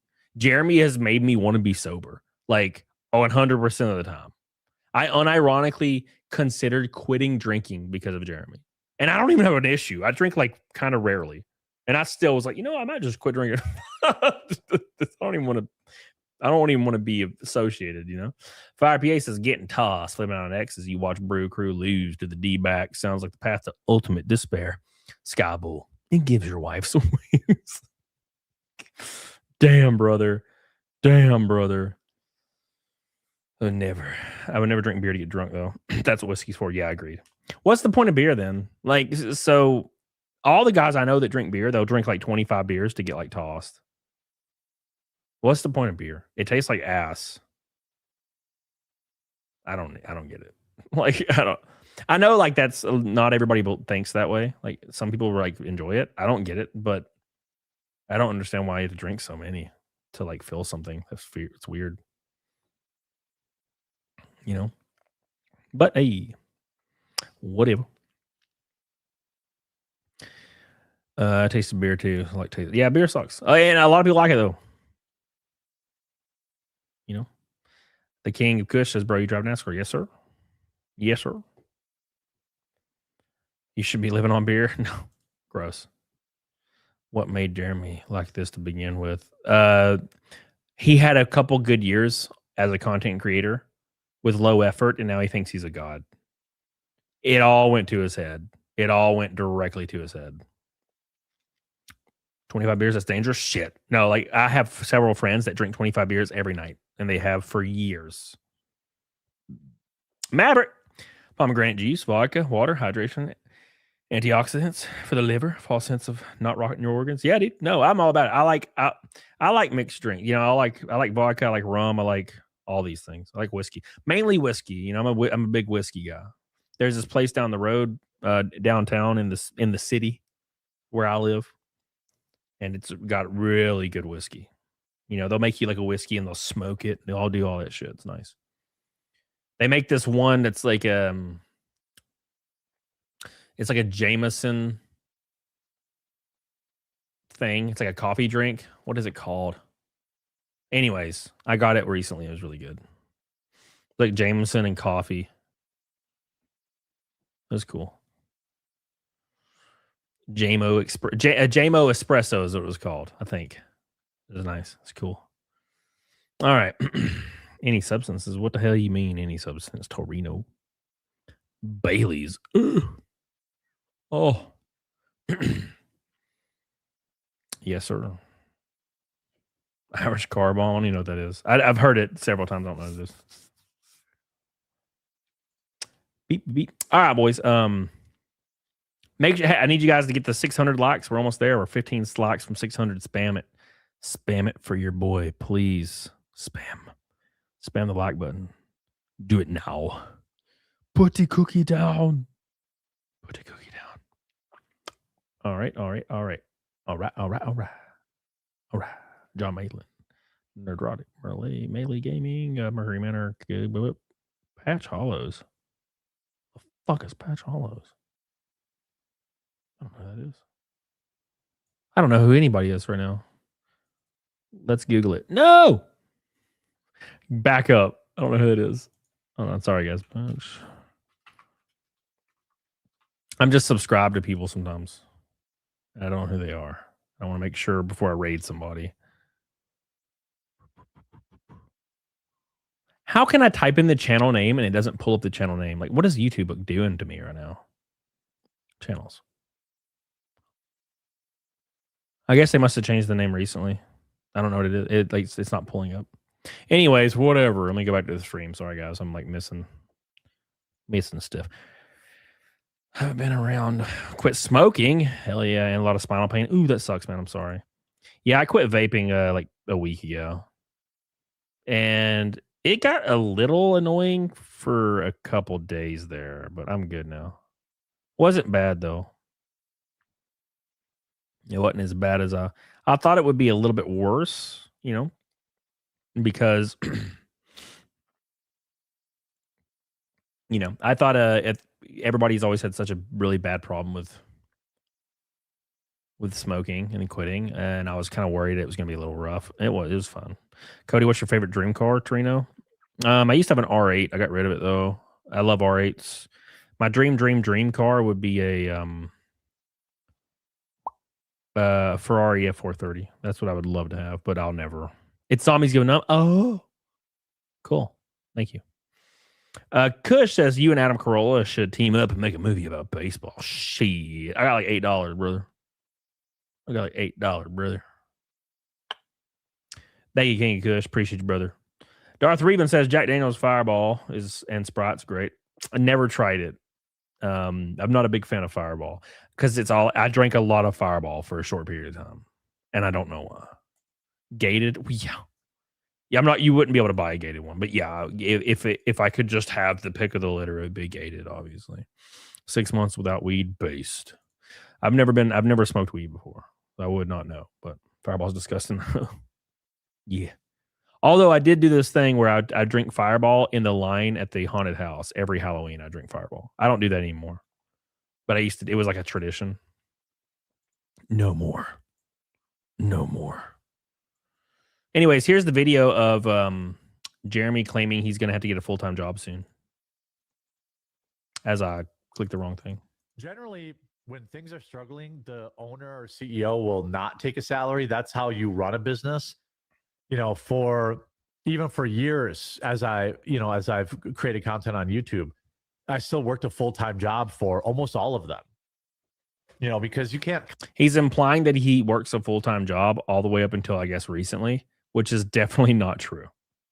I don't know why he lies. He seems like he just there's like no reason for it. Have you ever met somebody that just lies and it doesn't do anything for their situation? They just lie.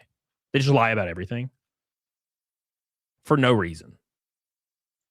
It doesn't even make them look more impressive. They just lie. It's almost like they don't even realize they're doing it. Like, why would he lie about having a job?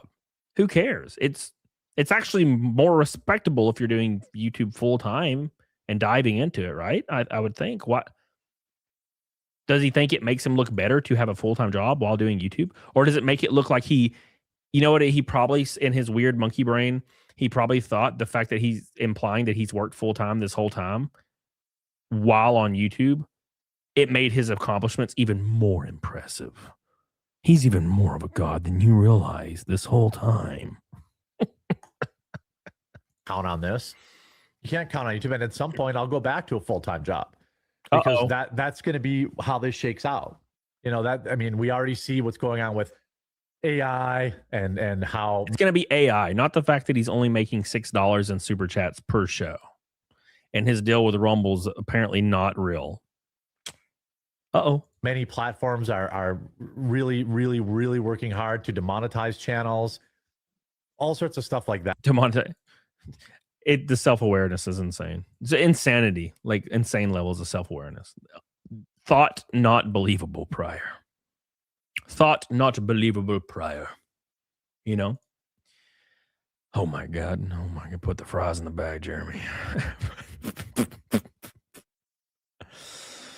Oh, Swampy says you don't know how much that stuff affects you until you quit. Like what? Like smoking and drinking and stuff? The smoking hasn't really. I will say vaping gave me insane post-nasal drip to where I thought I was going to die. Like I had to clear my throat every 2 seconds. And it's still a little bit there. It's like 50% less after a week. So it really was doing a toll on my ass. Now, as far as alcohol, I don't think I drink enough alcohol to make it be better, right? I drink like once a week, maybe. And it's very small amounts. Like I don't drink until I pass out. I'll drink like a couple White Claw, you know. And then I won't drink again for like another week or two, right? Coke drink. Check glasses, what were you vaping? I don't know, just geek bar shit. You ever tried Guinness and Fireball mix? No. No sirree, Bob. You gotta drink like Jared, brother. Hell yeah. I agree. Vaping had lasting effects, but it did improve over the years. Yeah. I don't know. I just it was the post nasal drip was like way too much. And I was like, this isn't worth it. So I threw all my vapes away. I went, no, thank you. Because I Googled it. I was like, why can I barely like breathe? And I'm like clearing my throat all the time. And the first result was like, if you vape, it increases post-nasal drip depending on your genetic structure. And I was like, holy shit, it's the vaping. Because I had just started really vaping a lot. And it was coinciding exactly with me vaping. So I was like, no, thank you. I'm done. Now, if I didn't have that issue, I'd probably still be vaping, though, to be honest. But, well, I doubt it. How the hell am I going to hit your vape ones? You live fucking across the country. You bitch. Make sure you guys hit the like button. We already hit the goal. I appreciate you guys. I love you. Thank you, Patrick. Thank you, Rakin. Patrick had $150 a night. You are crazy. Maverick Kuba, Rakin, Nerdy, the beautiful Nerdy Mechanic. I appreciate you. Thank you, Patrick. I love you. Appreciate you. Thank you, Cody. Appreciate you. All my beautiful boys. Billy, of course, as well. He's not one of the beautiful boys, but he is a boy indeed. Rakin. Oh, yeah. Toilet Bug. Appreciate you. I love you, dude. Thank you so much. Vexner with a bunch today. Appreciate you, Vexner. I love you. Toilet Bug says be an adult and smoke ciggies. No. I've smoked like one cigarette or two in my whole life. One was recently, and one was when my babysitter forced me to do it when I was 6 years old. Maybe I have apnea. I do not. Oh. Beep, beep, beep. Yeah, I just had to get rid of it. And you know, whatever. There's no reason to be doing it anyway. You know what I'm saying? Jared said his coffee was whole bean to avoid listing ingredients, but it's full of chemicals. Someone could have died due to allergy triggered by an unlabeled slop. He risked it all, Sam. He risked it all. Maybe missed. Jay hasn't said anything to me about it. Wait, your babysitter did what? Yeah, my babysitter was arrested for that, by the way. I forgot to put the damn chat on the freaking stream. Somebody needs to remind me of that. One of the mods next show, remind me to put the chat on the stream. Fuck. That means the whole stream is gonna have a no chat. That sucks. Well, that's live. Rest in peace. Dull and tired. How about you eat my ass? How about that? What's up?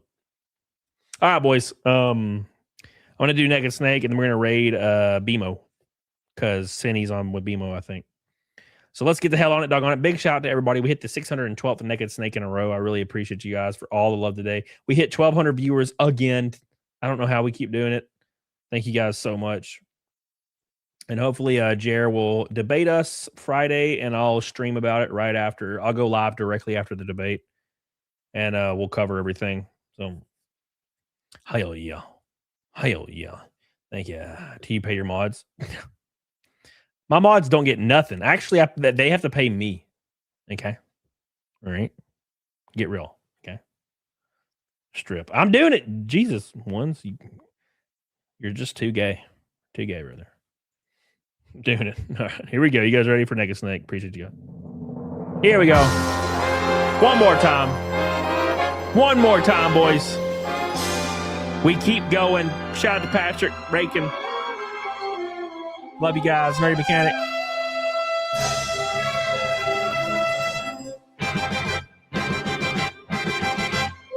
Here we go.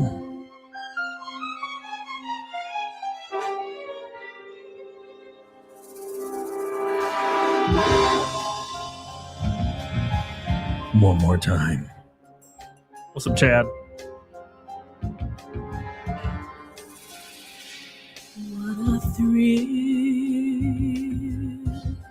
with darkness and silence through the night. What a thrill. I'm searching and I'm melting to you. Here we go. What a fear in my heart, but you're so supreme.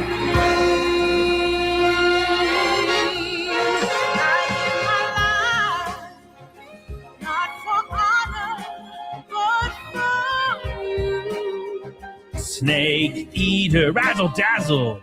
In my time, 1, 2, 6. There be nobody else. Donna, cry. It's the way I fly to you. I'm still in a dream. Snake eater, chatty, chatty. Someday we'll go red. Someday you feed on a tree frog. It's a trial to survive. Oh yeah. Oh yeah. I give my life not for honor, but for you. In my time, there be nobody else. Cry, it's the way I fly to you. I'm still in a dream. Take it out. 612 times in a row, boys. Can you believe it? Hell yeah. Hell yeah. Here we go.